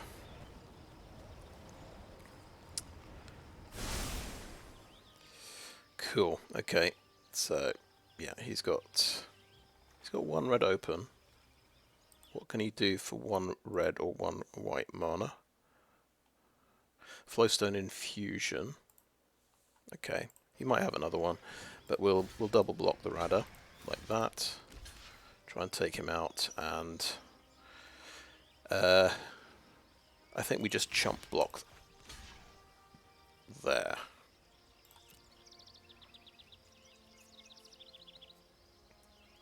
See if he does. Yeah.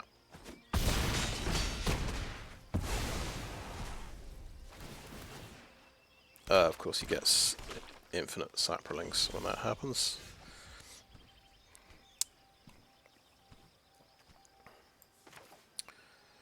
Right, we'll gain 5 life with this guy.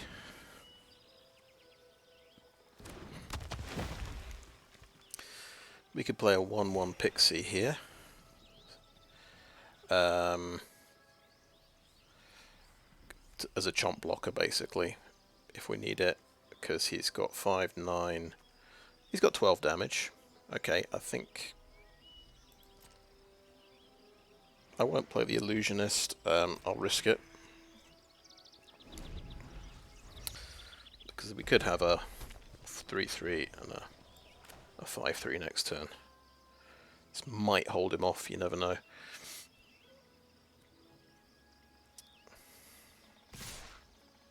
Okay. And does he have Heroic Charge is my next question, because he's getting through a lot of damage here. Heroic Charge will win him the game. I'd say it would be quite bold playing it in a 5-color domain deck, but people don't seem to worry about... I've noticed people playing Urtai's Scorn in 5-color domain. Oh, okay. That just kills me. Okay. Okay, nice. In particular.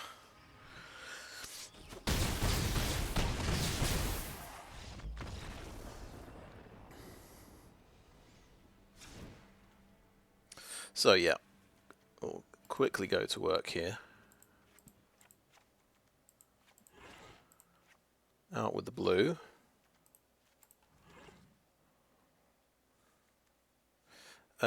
He does have a 4 toughness creature we want to kill.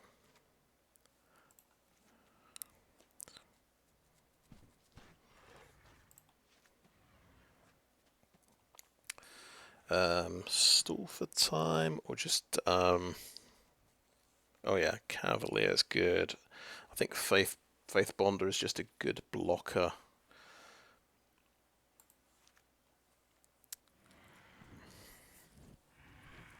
Then fix the lands. So the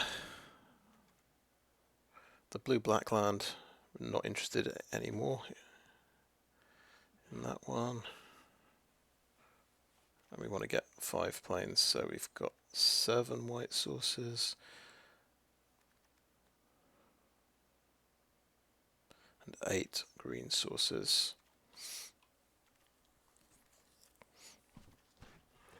I think Ben Alish Sleeper's maybe not so good because he's got a lot of 1/1s that he's making, potentially.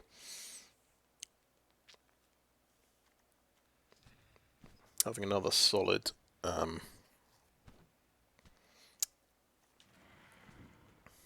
dude in the Faith Bonder seems like a good idea.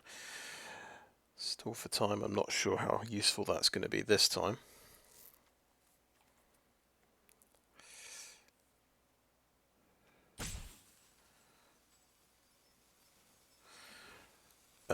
Mossbeard Ancient. Maybe not. Maybe Stall for Time can come in. Yeah.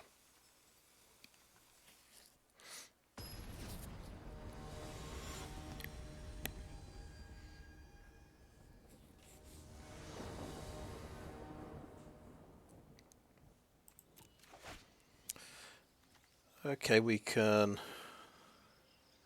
get white mana, and we can find white mana with that. We've got an early play anyway, so that's not too bad.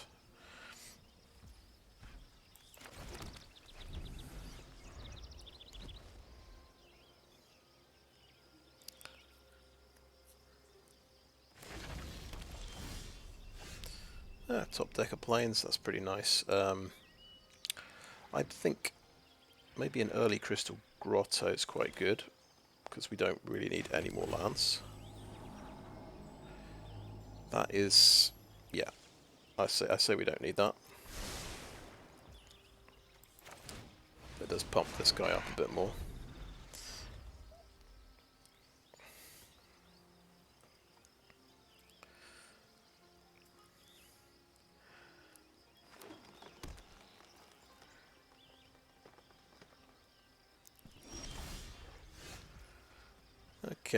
Okay. Let's play an island, and oh, I've just really messed up there. So I had to play the planes. I forgot I hadn't played the planes. We could scout the wilderness and dig a planes out of the deck and give up on the on getting the soldier tokens. Is that just compounding my mistake? So we'll just it will let me do more damage this turn.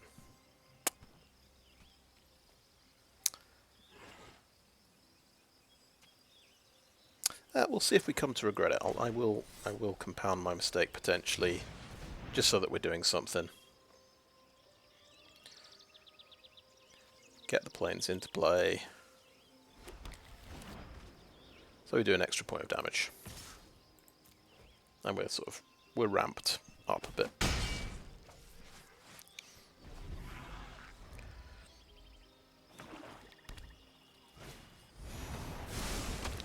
Cool.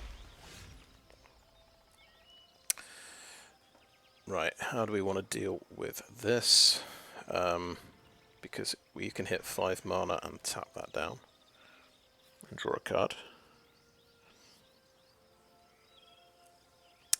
I'm going to say we Haunted Mire, just play Anointed Peacekeeper and see what else he's got in his hand before we do anything. Voda Sea Treaty, Snarespinner. And he's got 2 more land as well, so he's going to have plenty of land. That's going to... I don't have the small fliers anymore. That's going to ramp his stuff out, and help him do a bit of a chunk of extra damage. I'm going to get rid of make the Voda Sea Treaty just cost more. Oh yeah, I've got to find it here. It's not as simple as just clicking on it.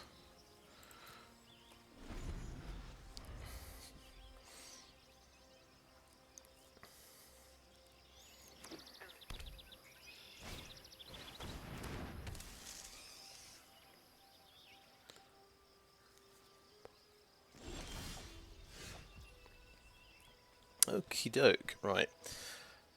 Let's play that plains. Let's hit him on the upkeep here.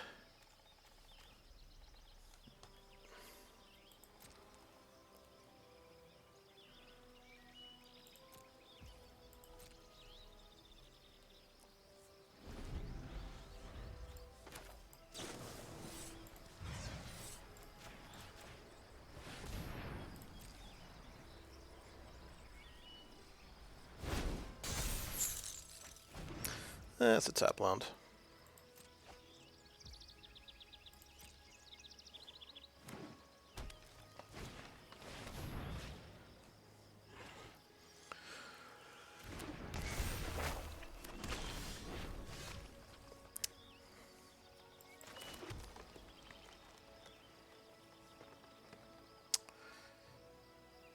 I'd rather have the bigger version of this, I think.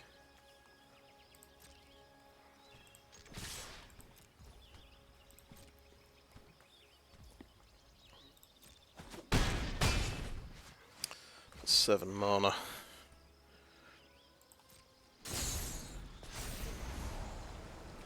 But interestingly, that would be another 3 power on the board. I've got 2 removal spells, so maybe I could have got lethal through there.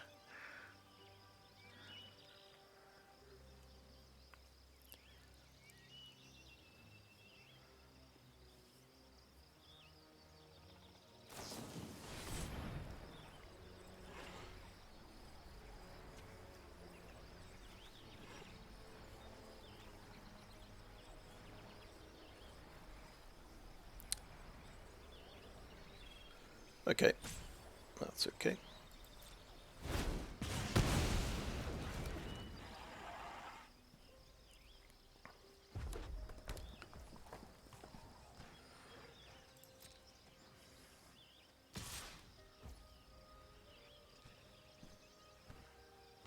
We can take 6, that's fine.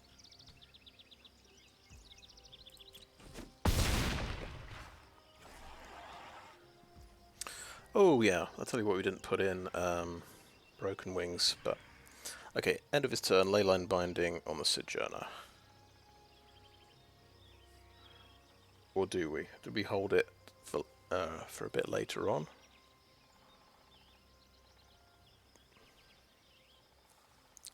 There might not be... I might not have 2 mana free, that's the only trouble.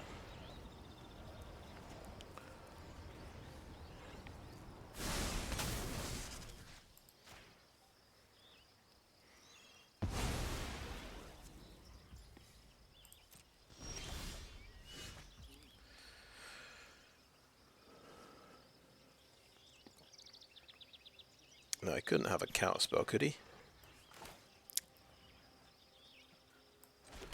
Okay, swing for 4.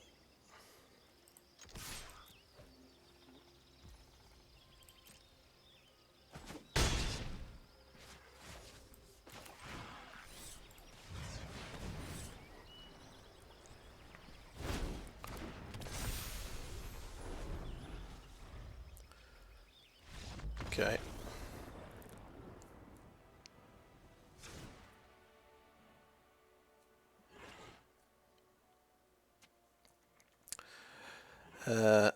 Same again, I guess.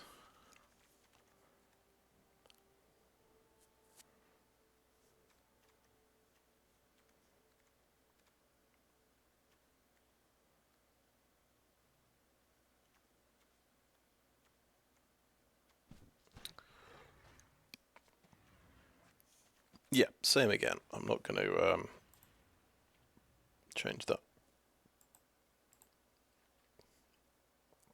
We do have a Broken Wings, but no.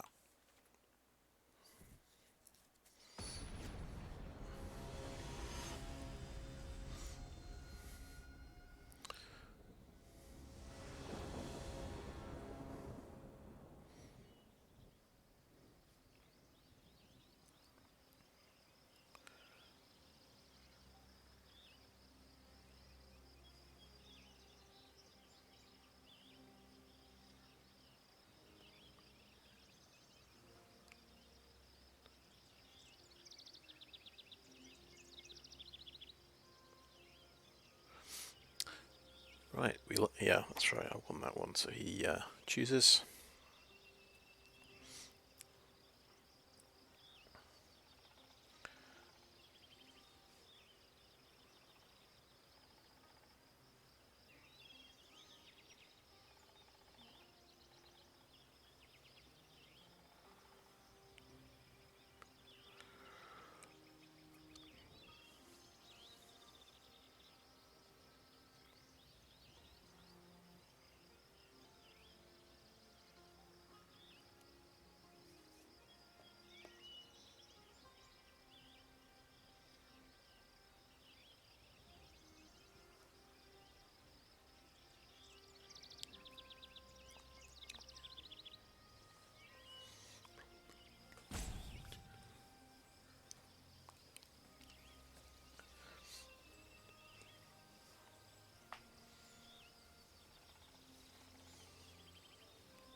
Okay, that's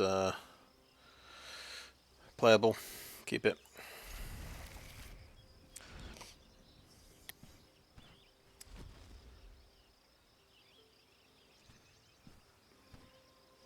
So yeah, blue-red is they're my two sort of off colours. We can use that to pump Dominion.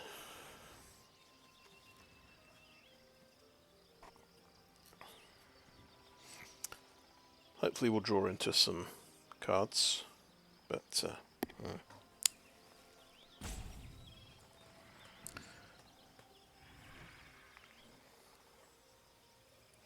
now let's have a look at the timer, because we're actually at 1-1. Oh, okay, I've still got 18 minutes left.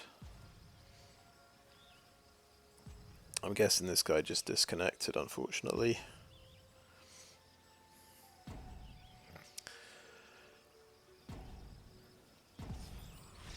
No.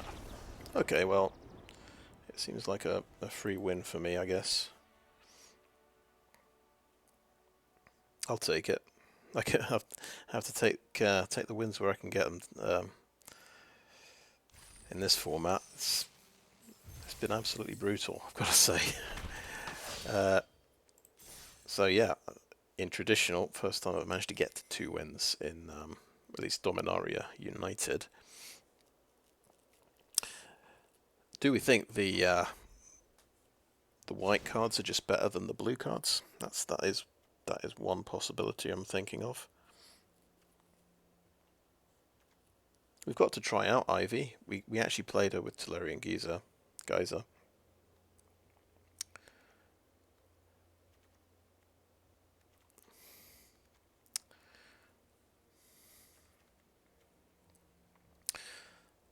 The white cards have been pretty good. Let's try it. 3, 4, 5, 6, 7, 8. Go down to 1 island. Go up to 4 planes. Go up to 5 planes and drop the. I think it's the Contaminated Aquifer. We're not too interested in. Right. And then we like. So Banalish Sleeper. Very good at taking out big creatures. We'll go Artillery Blast. Destroy Evil. Peacekeeper. Then we need 4 of these. We'll play a Prayer of Binding, obviously. Music Cavalier, obviously. Then it's 2. Cavalier's just very solid. Stall for Time is nice.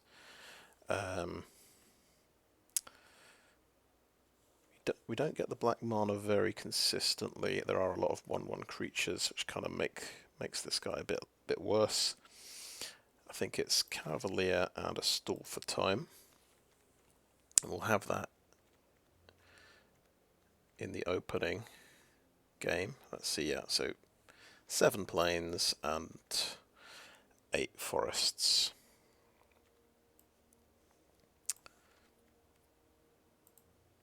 Should be okay, I reckon. Maybe we should play the Sojourner and see how easily we can cast it.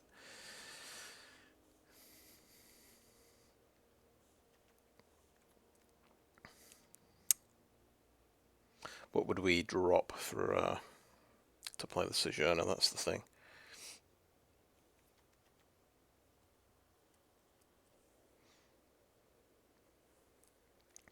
I think Stall for Time, maybe that's a sideboard card. It is good. It's just won me a game. But or maybe drop 1 Artillery Blast. And we'll try this Sojourner. We've seen the other domain decks get really cheap Sojourners, so I'm gonna try and do the same thing. We can have our 2 big green creatures, so why not?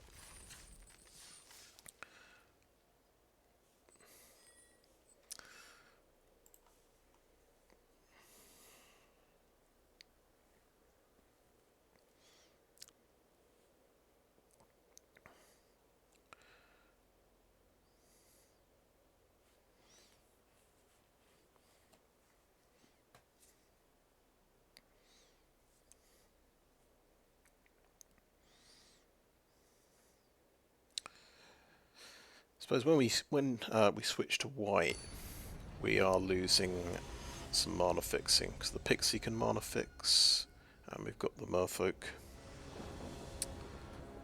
that can do a big scry basically. Okay, no green, and all our cards are green. We could try and rely on top decking a forest.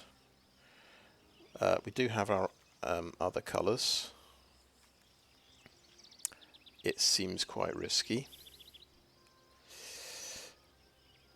But we've seen much worse opening hands, like one land hands as well. I feel quite terrible about this, but I think I'm going to keep it, and we're just going to top deck a forest, right? That's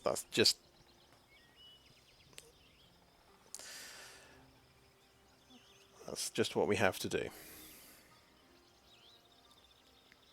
I didn't want to mulligan and get a one land hand. I think I won a game mulling down to 5, maybe. Could be wrong. Yeah, tap land.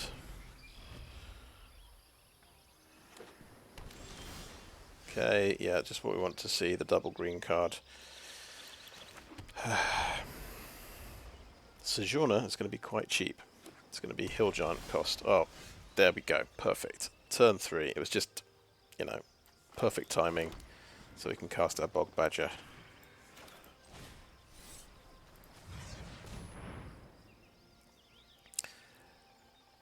Is it getting essence captured? Huh. No.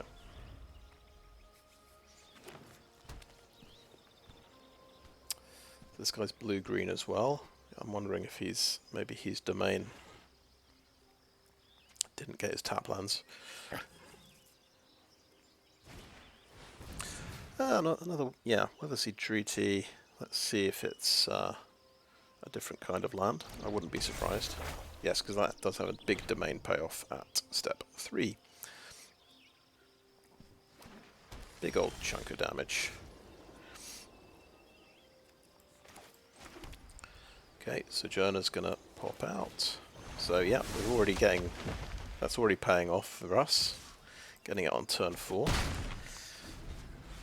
And then we can find our second forest with Scout the Wilderness.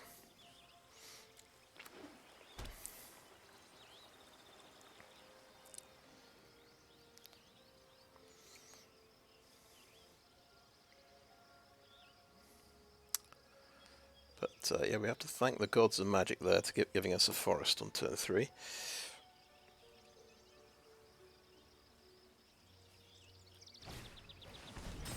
Oh, yeah.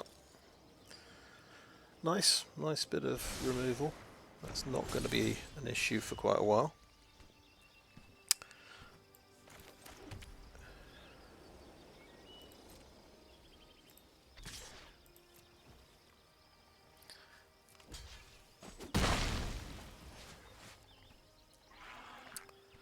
Keep this, get a couple of 1/1s. Oh yes, another forest, but better not hit the wrong land here. You could go Mossbeard Ancient next turn. But then we'd miss out on pumping the entire team with Defiler of Vigor. Now, he's actually got the Plaza of Heroes. Got to remember this can give a target legendary, hexproof and indestructible. If he's got 4 mana and Plaza up. This guy though, 4/4.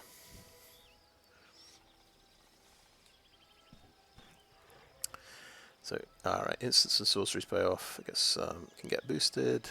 You can exile it until end of turn. You can scry 1.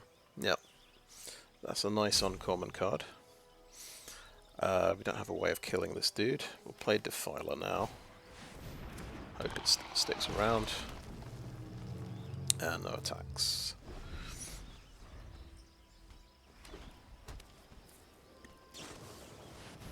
Prayer of Binding, it's out of that.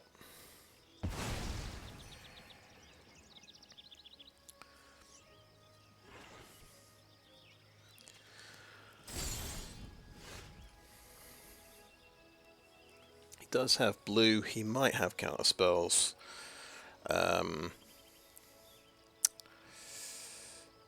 He didn't last turn, but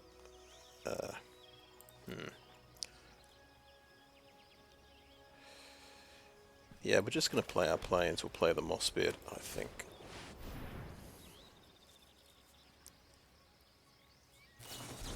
He did have a counter spell. Well, there you go.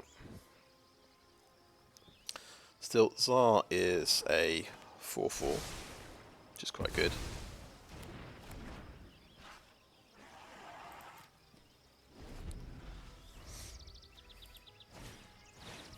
He's got his own Mossbeard Ancient, nice.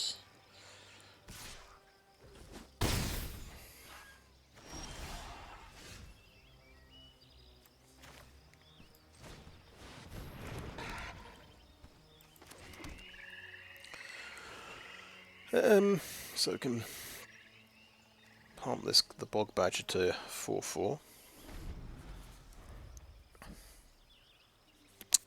These guys to 2/2 when this guy attacks.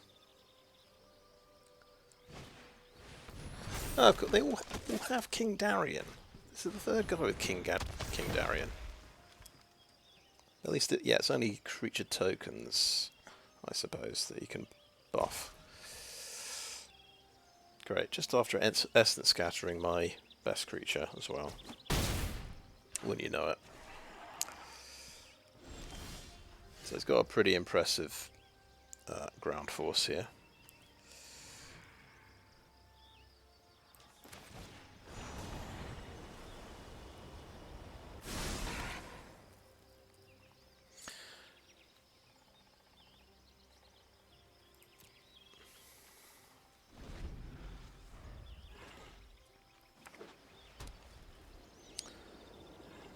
So definitely, he does have reach creatures. I think the small flyers might not do it, I would guess.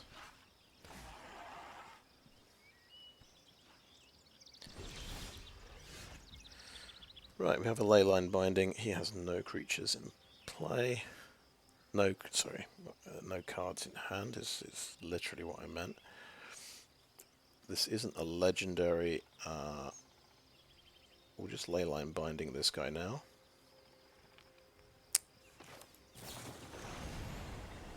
Before he draws an instant. Yeah, it is tokens that get hexproof and indestructible.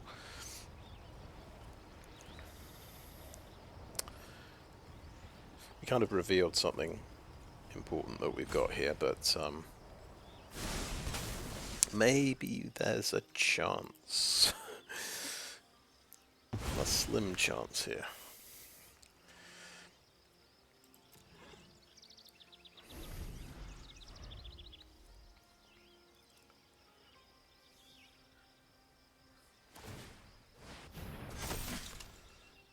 Yeah, so he gets bigger, he gets a 1/1 soldier.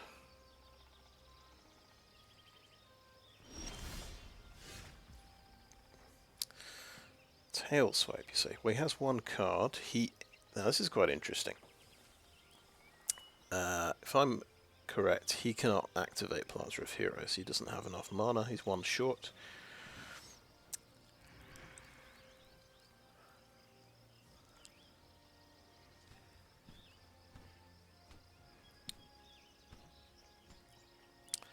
So Tsar could do it.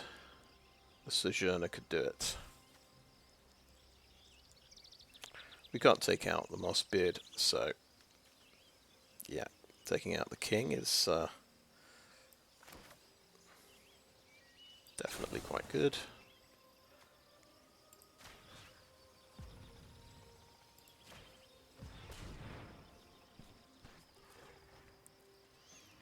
See what he top decked. It was a negate, of course. Right, great. Just managed to counterspell two of my most crucial things. That's all. And that was a lovely little top deck he had as well. I'm not bitter.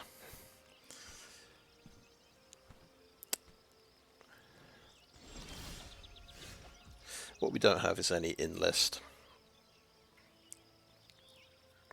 So I left out those 2/5 in-list guys.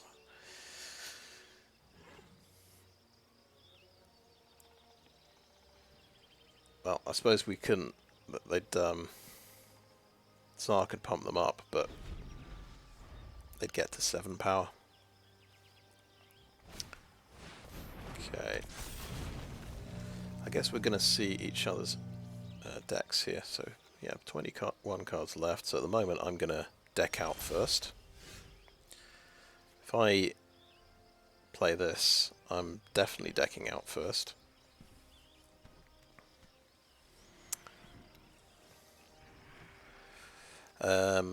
Let's deck out first. I'm fine with it.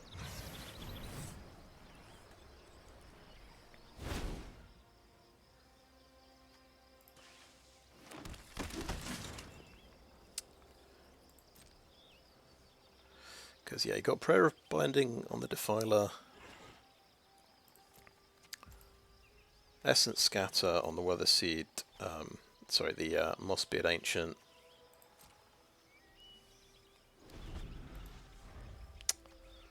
Negate on the Tail Swipe.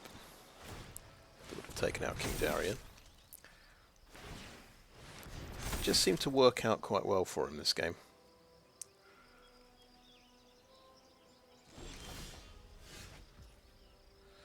Anointed Peacekeeper, he's just a 3/3.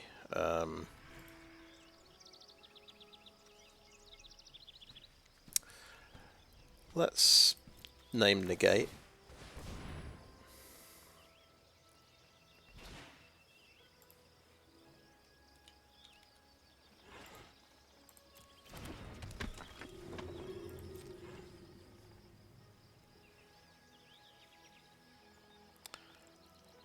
Got to watch the time here, 23 minutes. When it gets to 20 minutes, I might just concede here, because the writing is on the wall a little bit. And especially since I'm down on cards now. And there's, yeah, Tail Swipe is, I guess Destroy Evil is out here for killing Darien.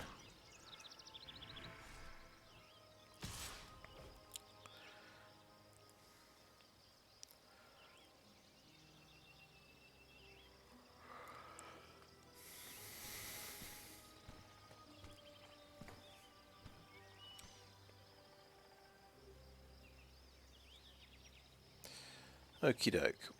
Is there any kind of pump spell? Okay, that's a 6/5 there. I want to use the Sojourner here.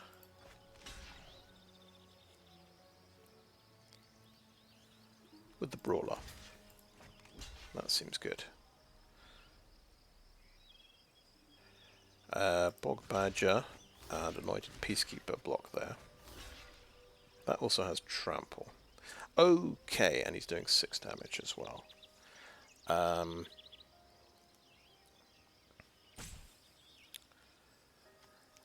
maybe we just have to trade off Tsar.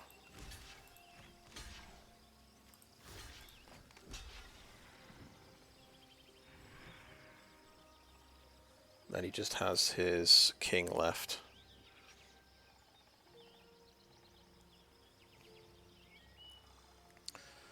I'll have a 3/3, a 4/3, and 3/1/1s, I guess.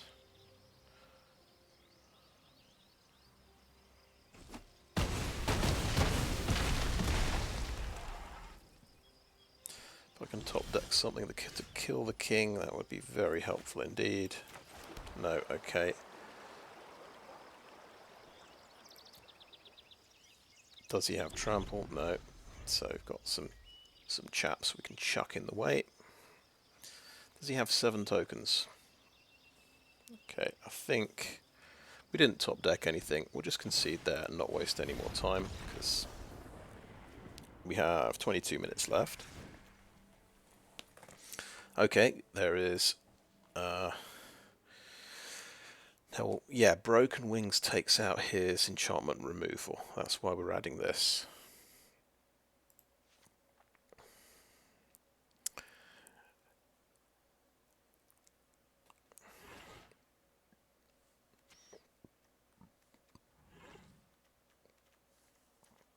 Look at white again. Another artillery blast. He did have ways of getting tokens.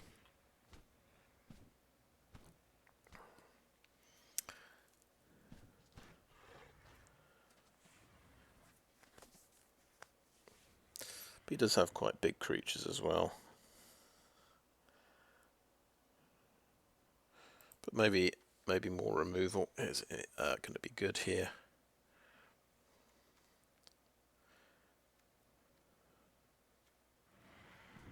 We've got to drop 2 cards. Quite like our big green creatures, to be honest.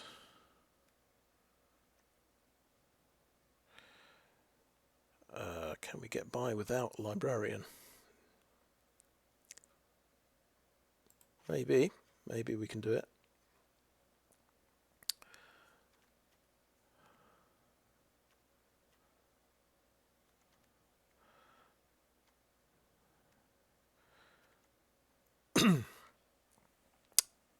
Right.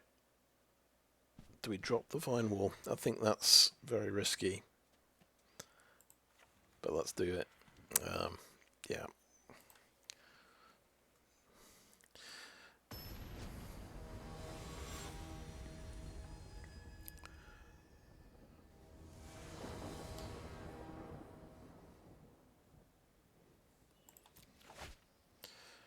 Right. Okay, we've got removal, but expensive creatures.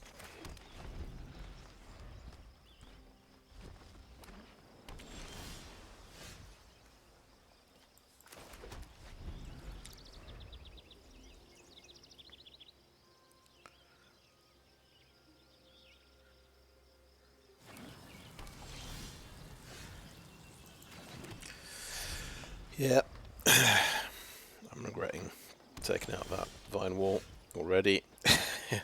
Yeah, I think I blew it.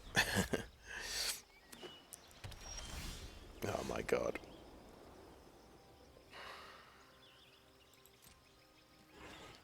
Okay, that's not happening. Get rid of it.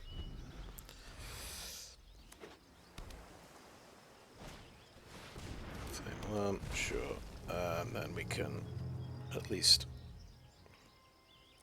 It's got vigilance, so it's not vulnerable to artillery blasts, unfortunately. So yeah, just destroy that. This is such a slow game. He does nothing till turn 5.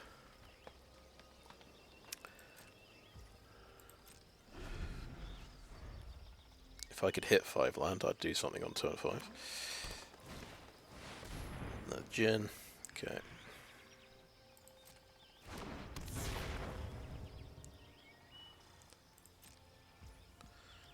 Okay, that's going to get Prayer of Binding, because obviously he can protect that if he has other spells in his hand that he can cast. He can exile it in response. Let's go with the Defiler. Why not? Will it survive more than one turn?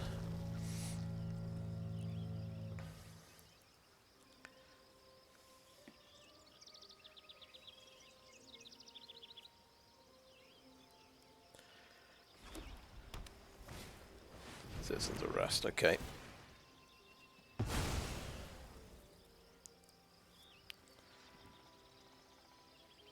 We have an answer to that later on.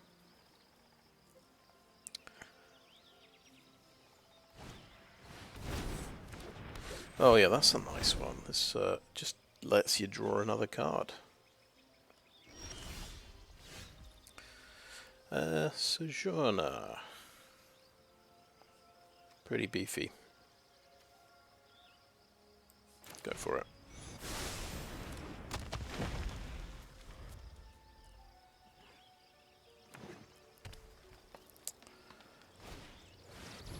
Oh, I see. You get to have 2 of them.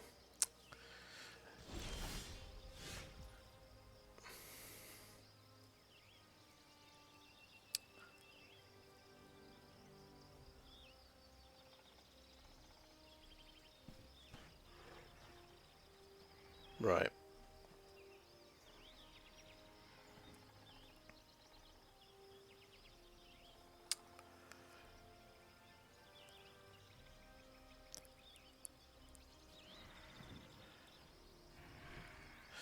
I'm thinking I do want to hit a 6th land. I want to get this guy up a level.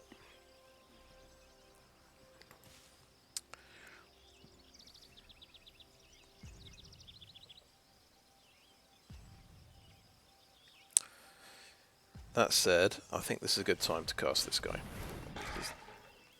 He doesn't have counter magic.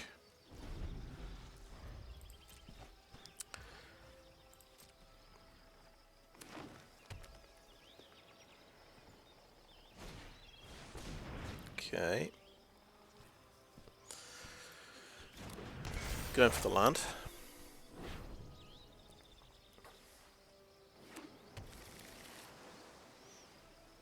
So we can actually Artillery Blast for 5 if he does tap this guy. We'll see if he's got a spell.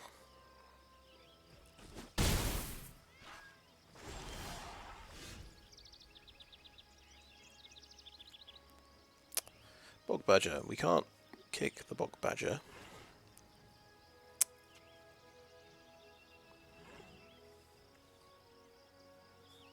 Fight does take Death Touch into account.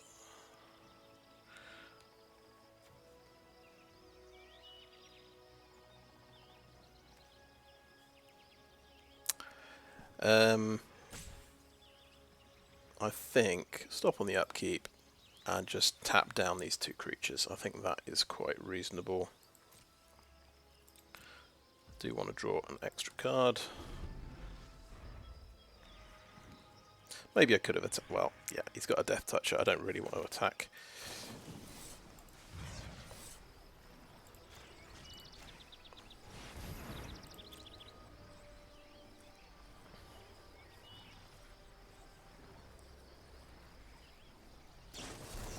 So he had the negate there. Okay, cool. Cool, use up the negate. So he can get to scry or do me more damage, I guess.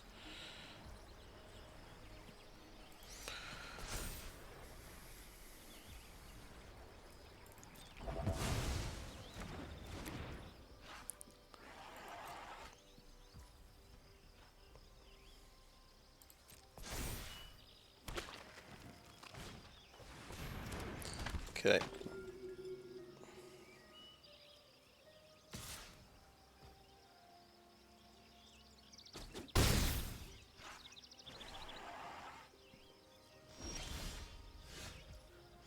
Good. Top deck to land.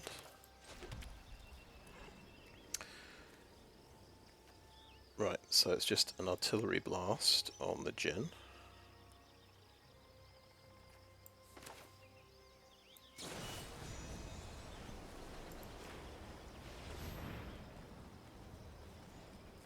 Which I believe should come to 4 damage, yes.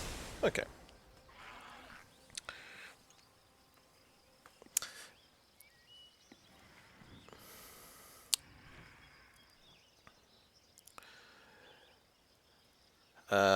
I think we could play a Bog Badger, to be honest. We're not hitting that.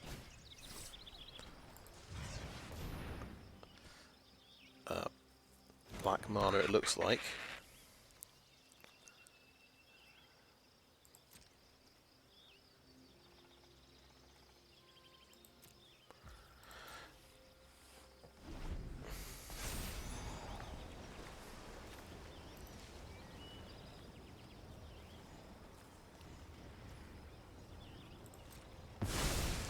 That's a 5/5. Okay.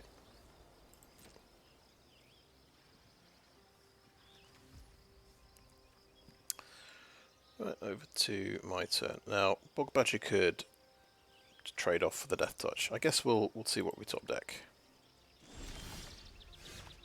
Okay, cool. Tap land. We've got the Acolyte, pumped up Acolyte next turn.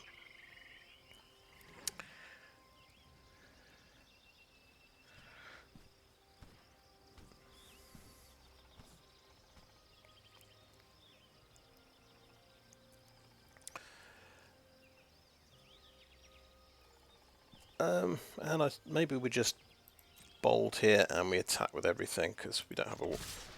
I'm going to save the tail swipe for something significant. He can go ahead and death touch one of my creatures. That's fine. Does he have a legendary?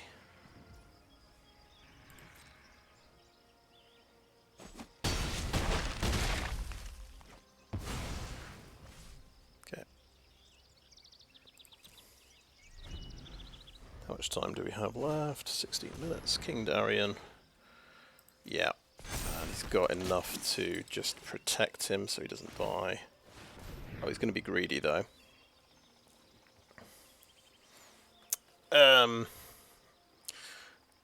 Cool. Yeah. Just let me check. There's no like special mana type thing on these, so it's tail swipe time. 4 damage into his face.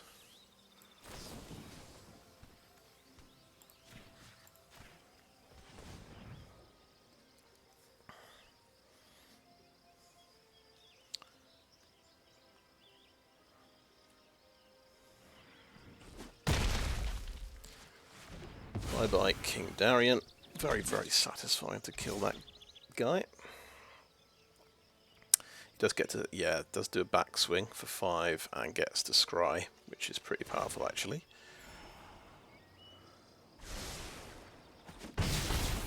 Got something good on top. Just make sure we can kick this.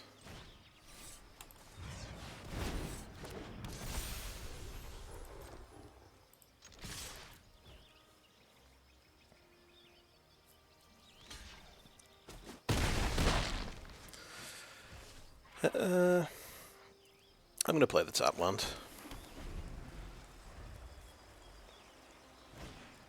Okay, yeah, Mossbeard Ancient was on top. Good top deck, I think. Okay, you're going to scry again. Yeah, that's had good value out of this herbalist, got to admit. Not a legendary, that guy, so we'll kill the herbalist.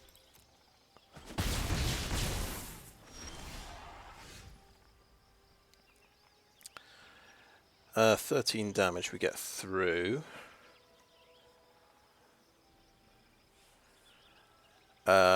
He could top deck a pump spell and kill me, I guess. It would be an amazing top deck, but yeah, we're just Leyline Binding the Mossbeard. That goes. 9 damage through. I think, okay, maybe this is greedy, but if I've missed a pump spell that he's got on board somewhere here, then I feel pretty sick. Okay, got a Magnagoth Sentry, so he's got a chomp with everything next turn, I think. Okay, only kills a tapped creature, but...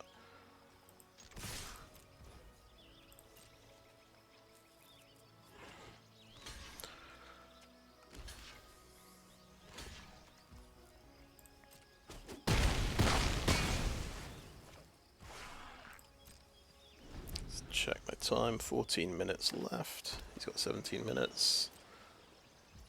Okay, my turn. Just make sure I attack.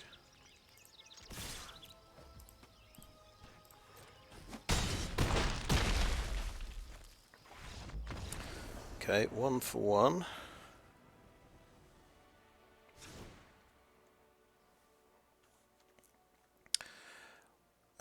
Is there anything we want to change here? Got a cheap enlister I could throw in instead of artillery blast. We do want to take down those 4/4 flyers. That's a quite good way of doing it.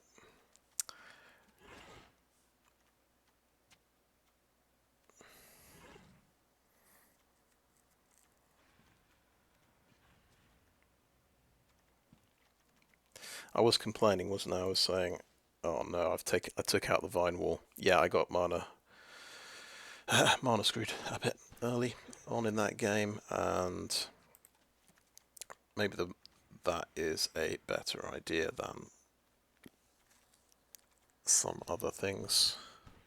Stall for time is good, I think, though. It's a tricky one. Oh, Snarespinner. I guess it can block his flyers, but we're going to use removal to kill his flyers because he's got big flyers. I didn't see any small flyers, so... Okay, yeah, there we go.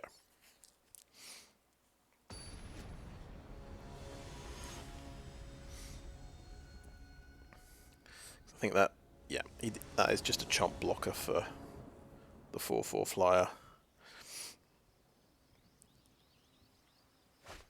That he's using. Okay, this isn't good, but we do get a play on turn 3. Again, we'll just try and top deck a forest.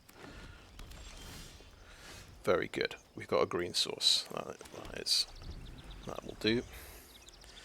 We obviously want double green. That's a nice card.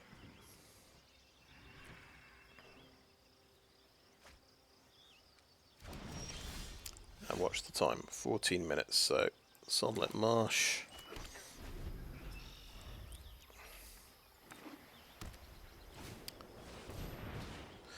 Voda Sea Tree is a nice early one for him. Probably found it with Impulse, I guess. Peacekeeper is even better than Cavalier, so let's do that. I guess Prayer of Binding can go away.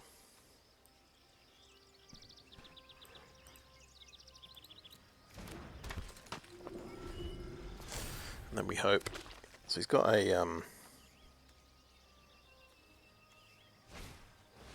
like these guys.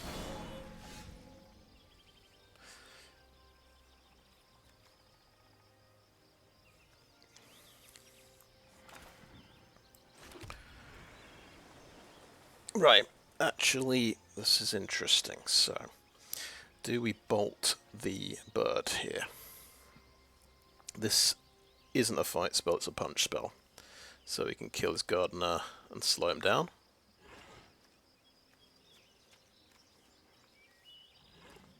Or we play a big creature, but this gets around negate, so bite down.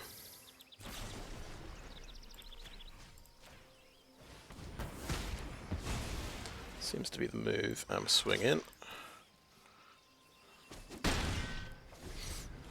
Still looking for double green.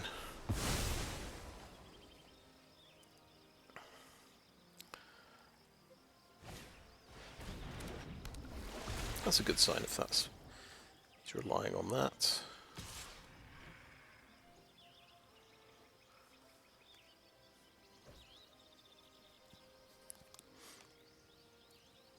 We'd still like to get this at 5/6 because then it can actually beat the Djinn.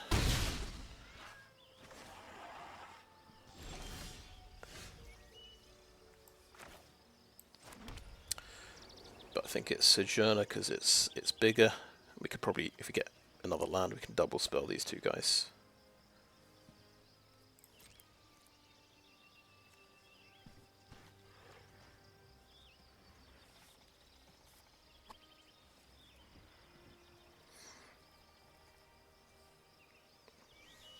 Let's just see, 12 minutes, 56, 16 minutes, he's got a pretty big time advantage.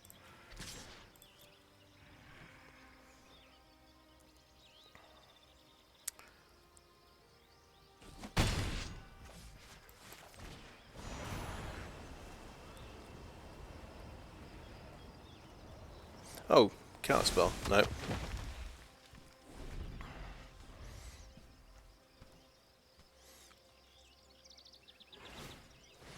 Okay, draw an extra card with that, that's a good idea.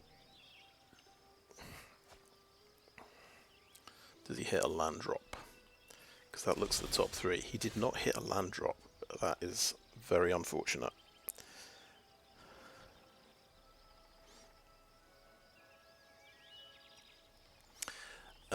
We just swing with the Sojourner here.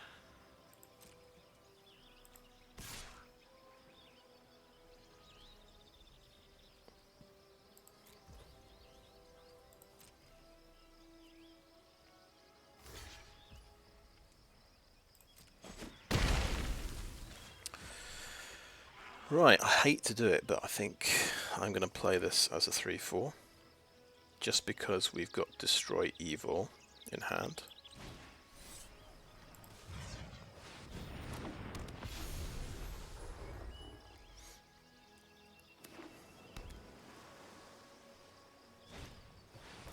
King Darian, okay.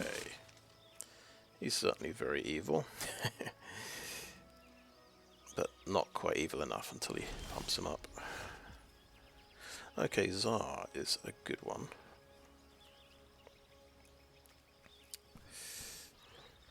So yeah, there'll be.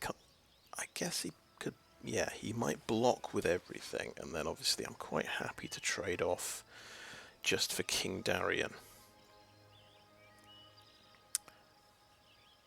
That's my feeling. That's my feeling on the matter. So I am gonna swing here and here.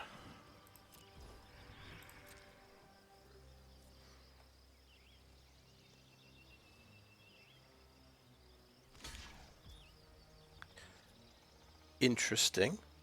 Looks like a chump block to me. Yeah. Play Tsar. He's probably got the counterspell, but what are you going to do?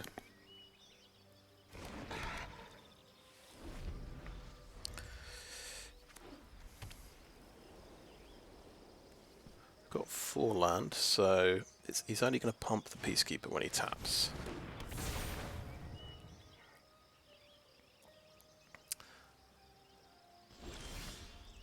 Suppose I said I was going to pop the King Darian, but I think Destroy Evil on this guy makes a lot more sense when he's tapped out.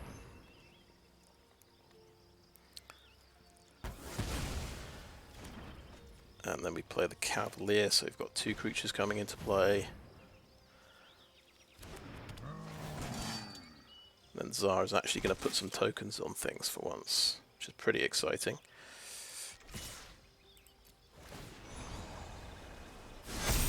Yes.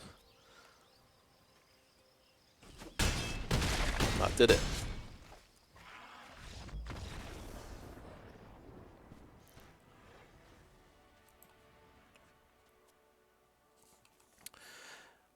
Wow, unknown territory for me. So 3 wins, I think.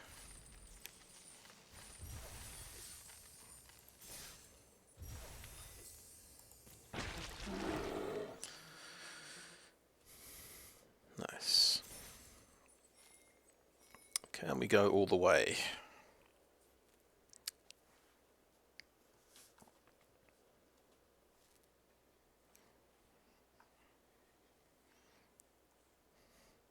Yeah, bolting the bird was pretty crucial there, blowing up his the Death Touch mana dude. Really slowed him down. And also the 90 Peacekeeper slowed him down. So that's 4 different types of land, that's quite good. And then we've got a Vine Wall. It's the first time we've seen it, to try and help us ramp out. It can even tail swipe, I think, and do 1 damage to something. So we have to play Tangled Violet first.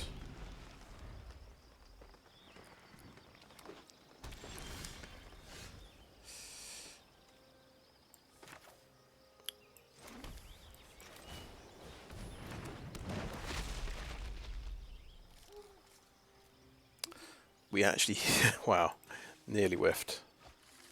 Okay.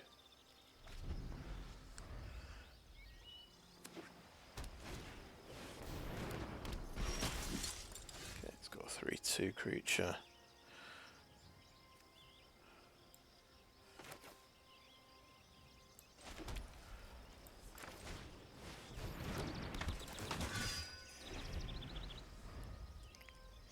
Could actually, yeah, Tsar could build this wall up to something quite substantial. That would be impressive.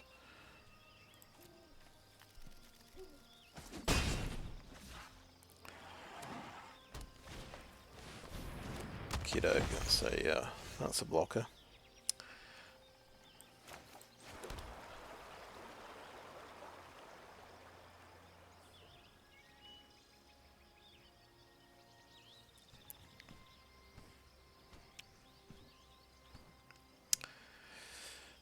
Right.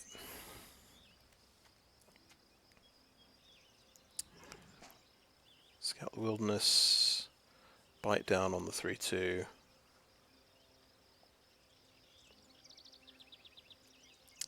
Or just hold my stuff back.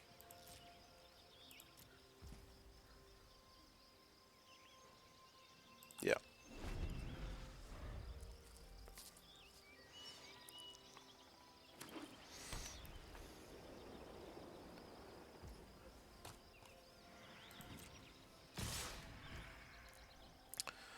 Let's go Artillery Blast on Magnigoth. Should do like 5 damage.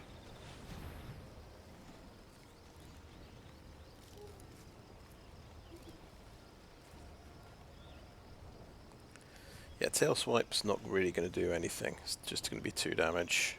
It would be a 2-for-1 on the Vanguard. Oh yeah, he can pump, can't he?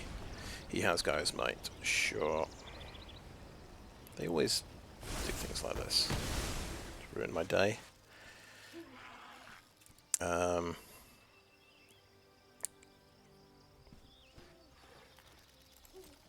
We'll just block it and trade off. That seems okay.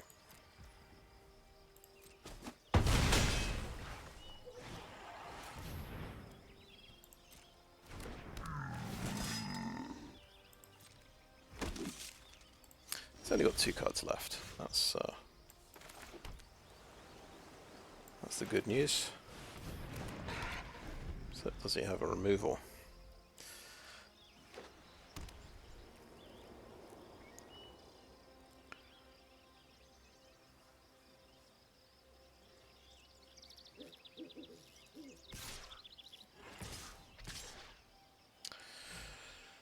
Eh.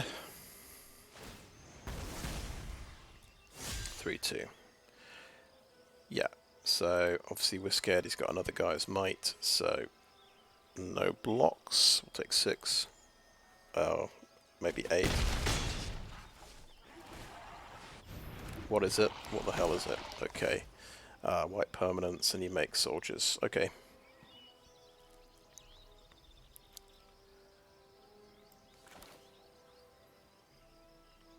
Ah, what a tragedy. I don't have double green.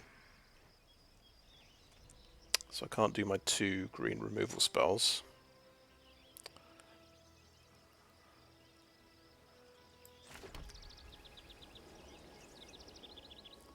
Tail Swipe followed by Bite Down to kill the Defiler would be good, you see.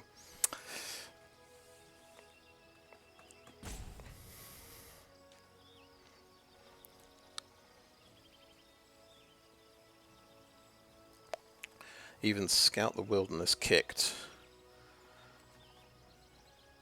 could be quite good as well.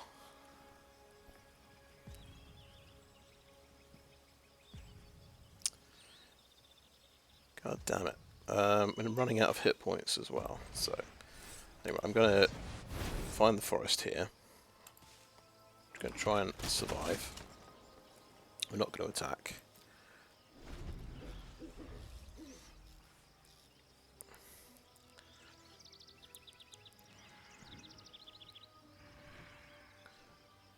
And maybe we're dead if we don't block. That's the only problem, but...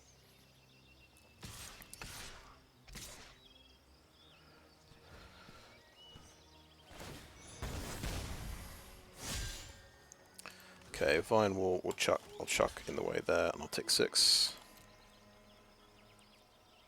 Could be 10 if he's got Heroic Charge, so yeah, I might be dead.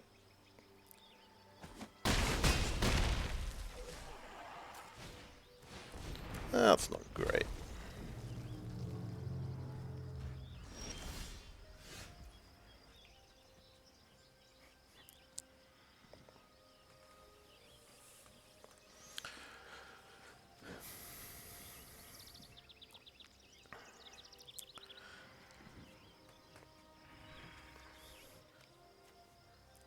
Right, so that's got trample.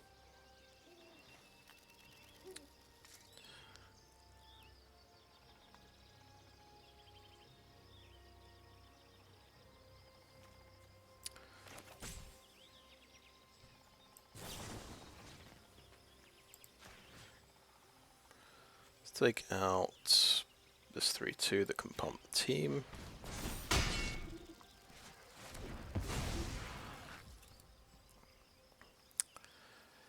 Then I think we've got to bite down on the Trampler.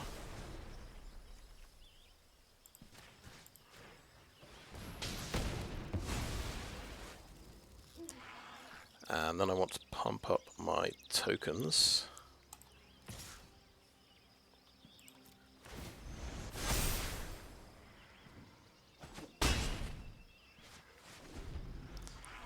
So one can chomp and one can trade.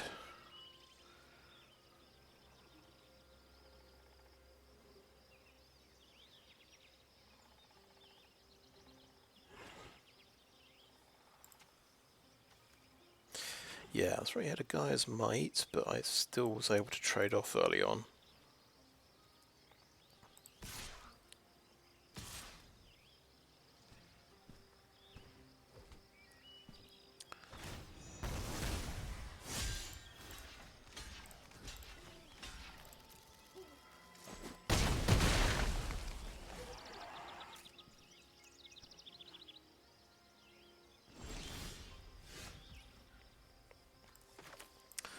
So let's ramp out the Acolyte.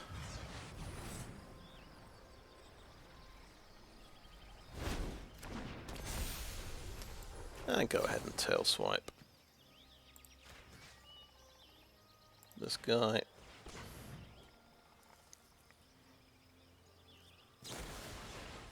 That's going to get Destroy Evil, so you've got a nice 2-for-1 on me there. Oh well. That's the problem with these fight cards and kit and punch cards. So I've got to just chomp there.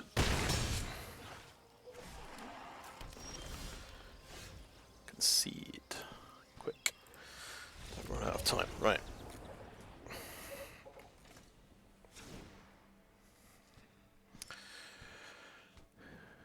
Did he have any flyers that were significant? I think so. I think we can drop Snarespinner.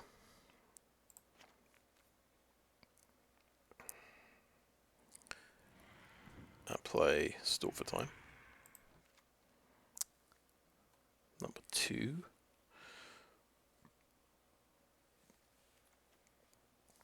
I think Artillery Blast is quite effective here.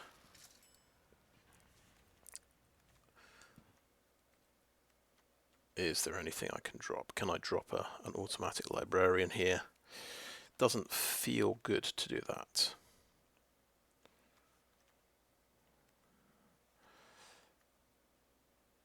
We'll just have to top deck the best spells, I think. There we go.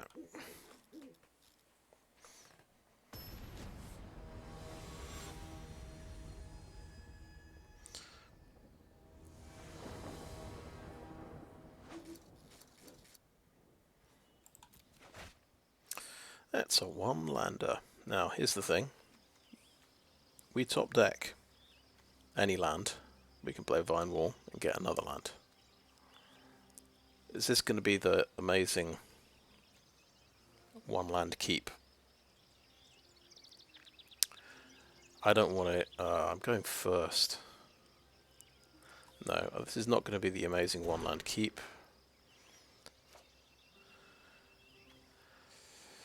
He does have some big creatures. Destroy Evil's good. That keeps me in the game. That's no good without creatures. So we'll just pop Tail Swipe down there. Play Islet. Play another Islet.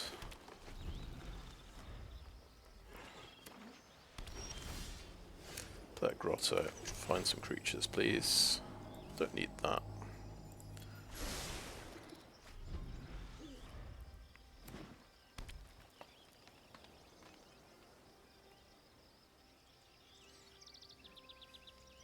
Yes, we are playing a lot of removal.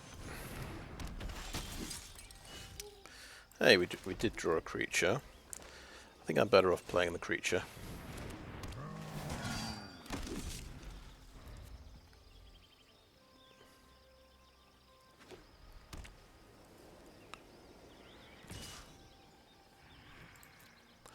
So he's got Guy's Might in the deck.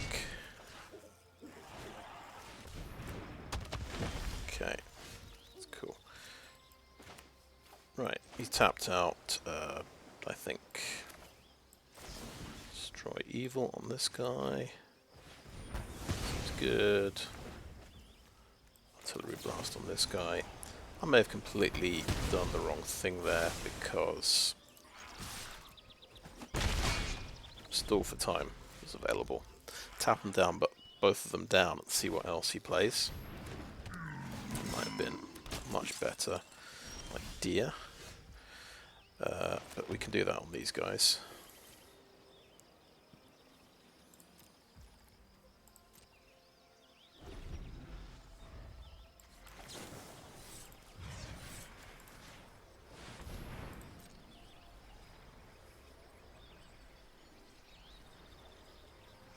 He has a whole hand full of cards. He's got 5 cards.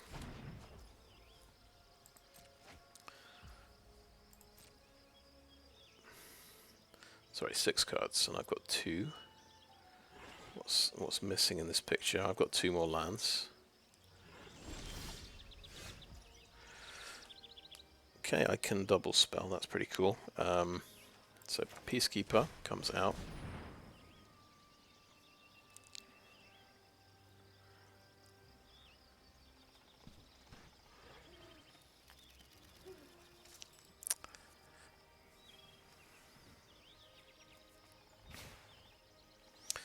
Okay, guys, my Citizen's Arrest. Okay. How about Citizen's Arrest?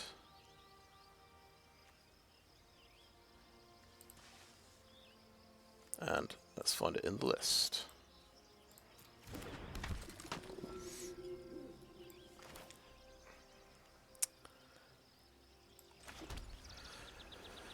Now, what am I missing here? What's he got that's going to mess me up? He's got a lot of pump spells.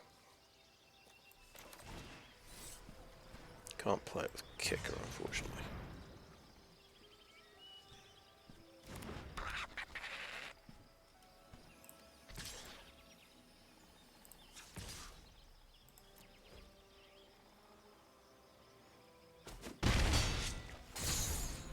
Need to land. The Elfhame Worm will just stop me.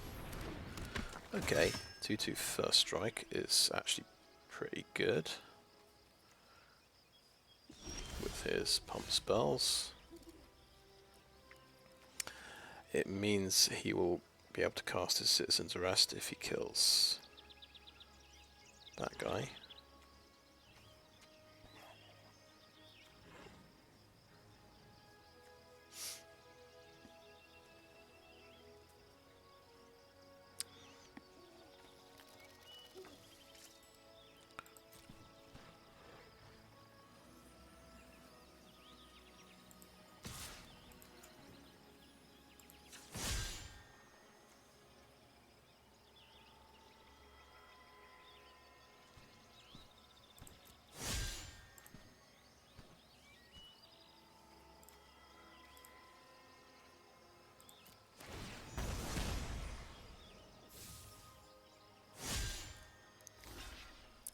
Oh, I've completely messed up. I don't know why I did that. Yeah, I'll just have to say oops there. He has 2/2 first strike. He doesn't even need to use a pump spell. I think I was thinking Enlist is giving... Somewhere in my brain, I think it's giving it +1/+1. Oh, that's right, he's got Destroy Evil. Yeah. Pretty poor show. Never mind. Peacekeeper's still up.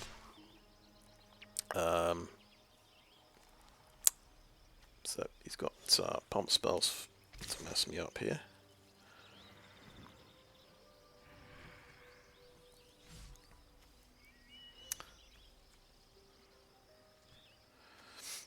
So I deserve to lose now. That was a terrible mistake. But there you go.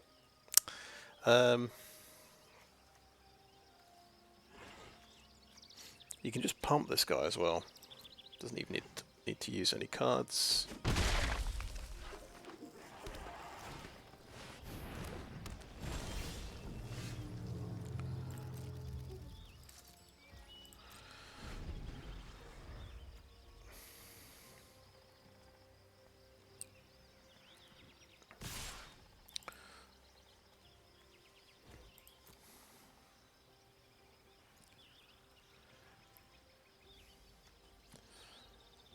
So yeah, it's obviously that can just get pumped anyway.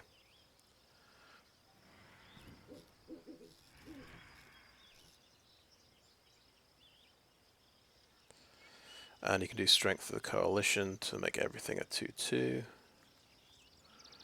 think the Bog Badger goes here.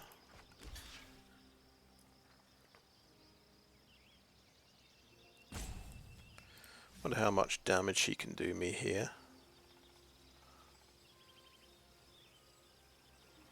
Underestimated how powerful these... Well, I don't think if I had Strength of the Coalition, I might use it. But yeah, Geyser might. Pretty powerful as well. I guess Bog Badger goes here. And we'll take the damage.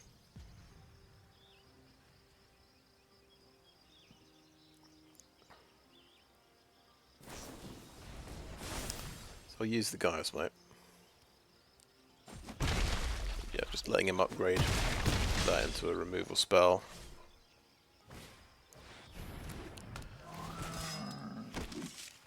Figuring out how bad the Strength of the Coalition is going to be a bit of a brain melter. But yeah, +2/+2.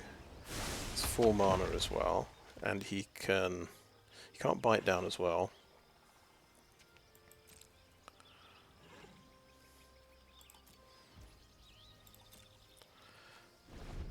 So they can make that a 7/6.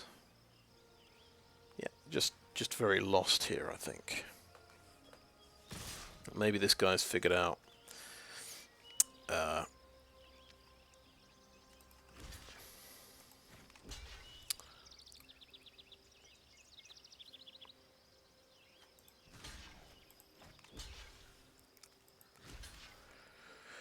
yeah, block that. Figured out that pump spells are pretty effective when you've got loads of guys. Just have everything that pumps the team.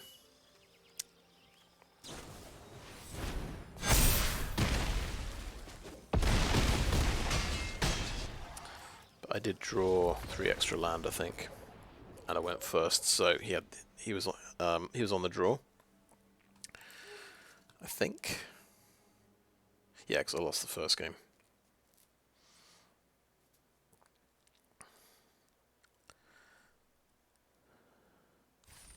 Had that fast start, but yeah, wasn't quite fast enough. Right. Oh well, that's the best I've done in. I did go 7/2 in one of them. In best of 1. This is my best. My best of 3 result, so that's good. Right, so we had the blue-green to start with. Let's look at these cards. Pixie Illusionist, Battlewing Mystic. So it's cheap flyers, including, of course, Ivy, Gleeful Spell Thief. I think we only had one spell that would be a single target we could cast on Ivy, and that was the Tolarian Geyser. So we could actually draw 2 cards and gain 6 life, which was nice.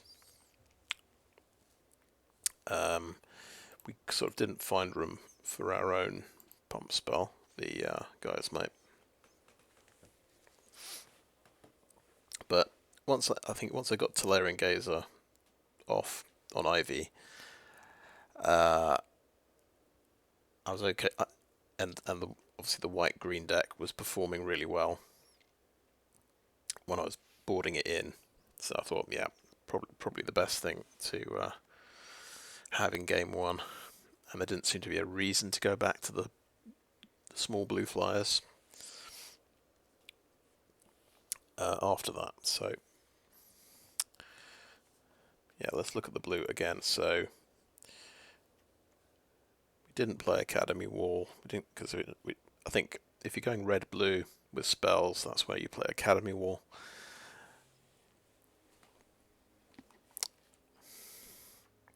I like Voda Sea Scavenger, and Micromancer is quite interesting because it can grab you a tail swipe, but I think the one time I drew it, of course, I'd already drawn both my tail swipes. But that's how it goes. Talas Lookout's really good, and Frostfist Strider, I think, helped me win the first game. Of course, these are double blue cards.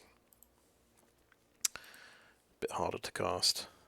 I like the idea of the Tidepool Turtle, but I didn't play it at all. I just late game scrying, potentially scrying quite a lot until you get to what you need.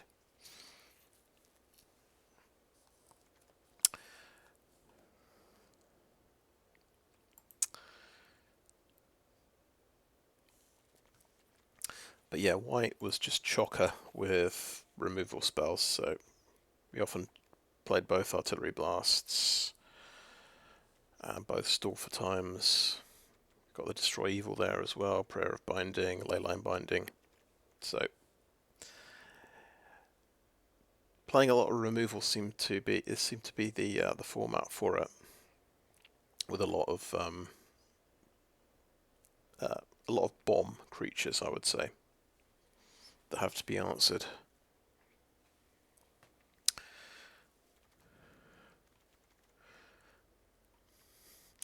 I did have that. Yeah, there's that one problem with the green removal, because it's quite nice to get 2 tail swipes and a bite down, but these are vulnerable to your opponent using his own removal. So yeah, then I think in that last game he did Destroy Evil in response to my bite down, so he basically got a 2-for-1.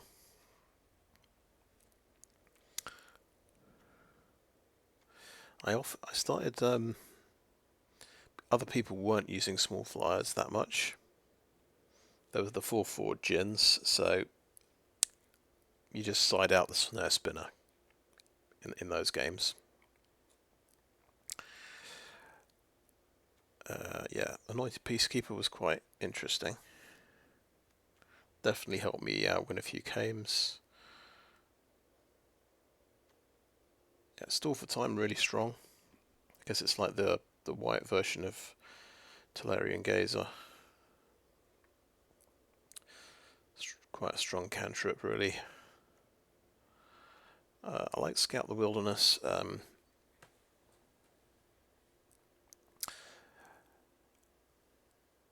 lot of the time I didn't seem to need it though. The games where I could, when I could cast it, I seemed to be drawing a lot of land. But I suppose it's thinning out your deck a bit. It was giving me 1/1 creatures to go to that Tsar could potentially boost up. I think he only boosted up. He only got to actually tap once in any of those games. But yeah, he's another priority target. Shalai's Acolyte was really good. Defiler just got removed every time I cast it. I don't think I didn't get, his trigger never actually went off because he got they always had removal for this guy.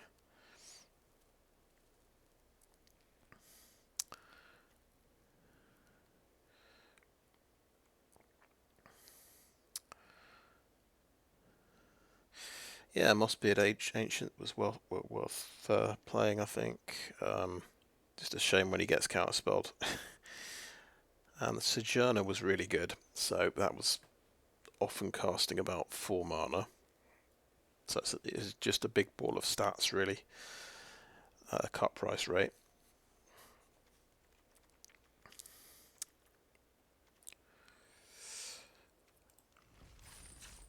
So I suppose I've got 2 versions of the deck. I better add that to decks as well.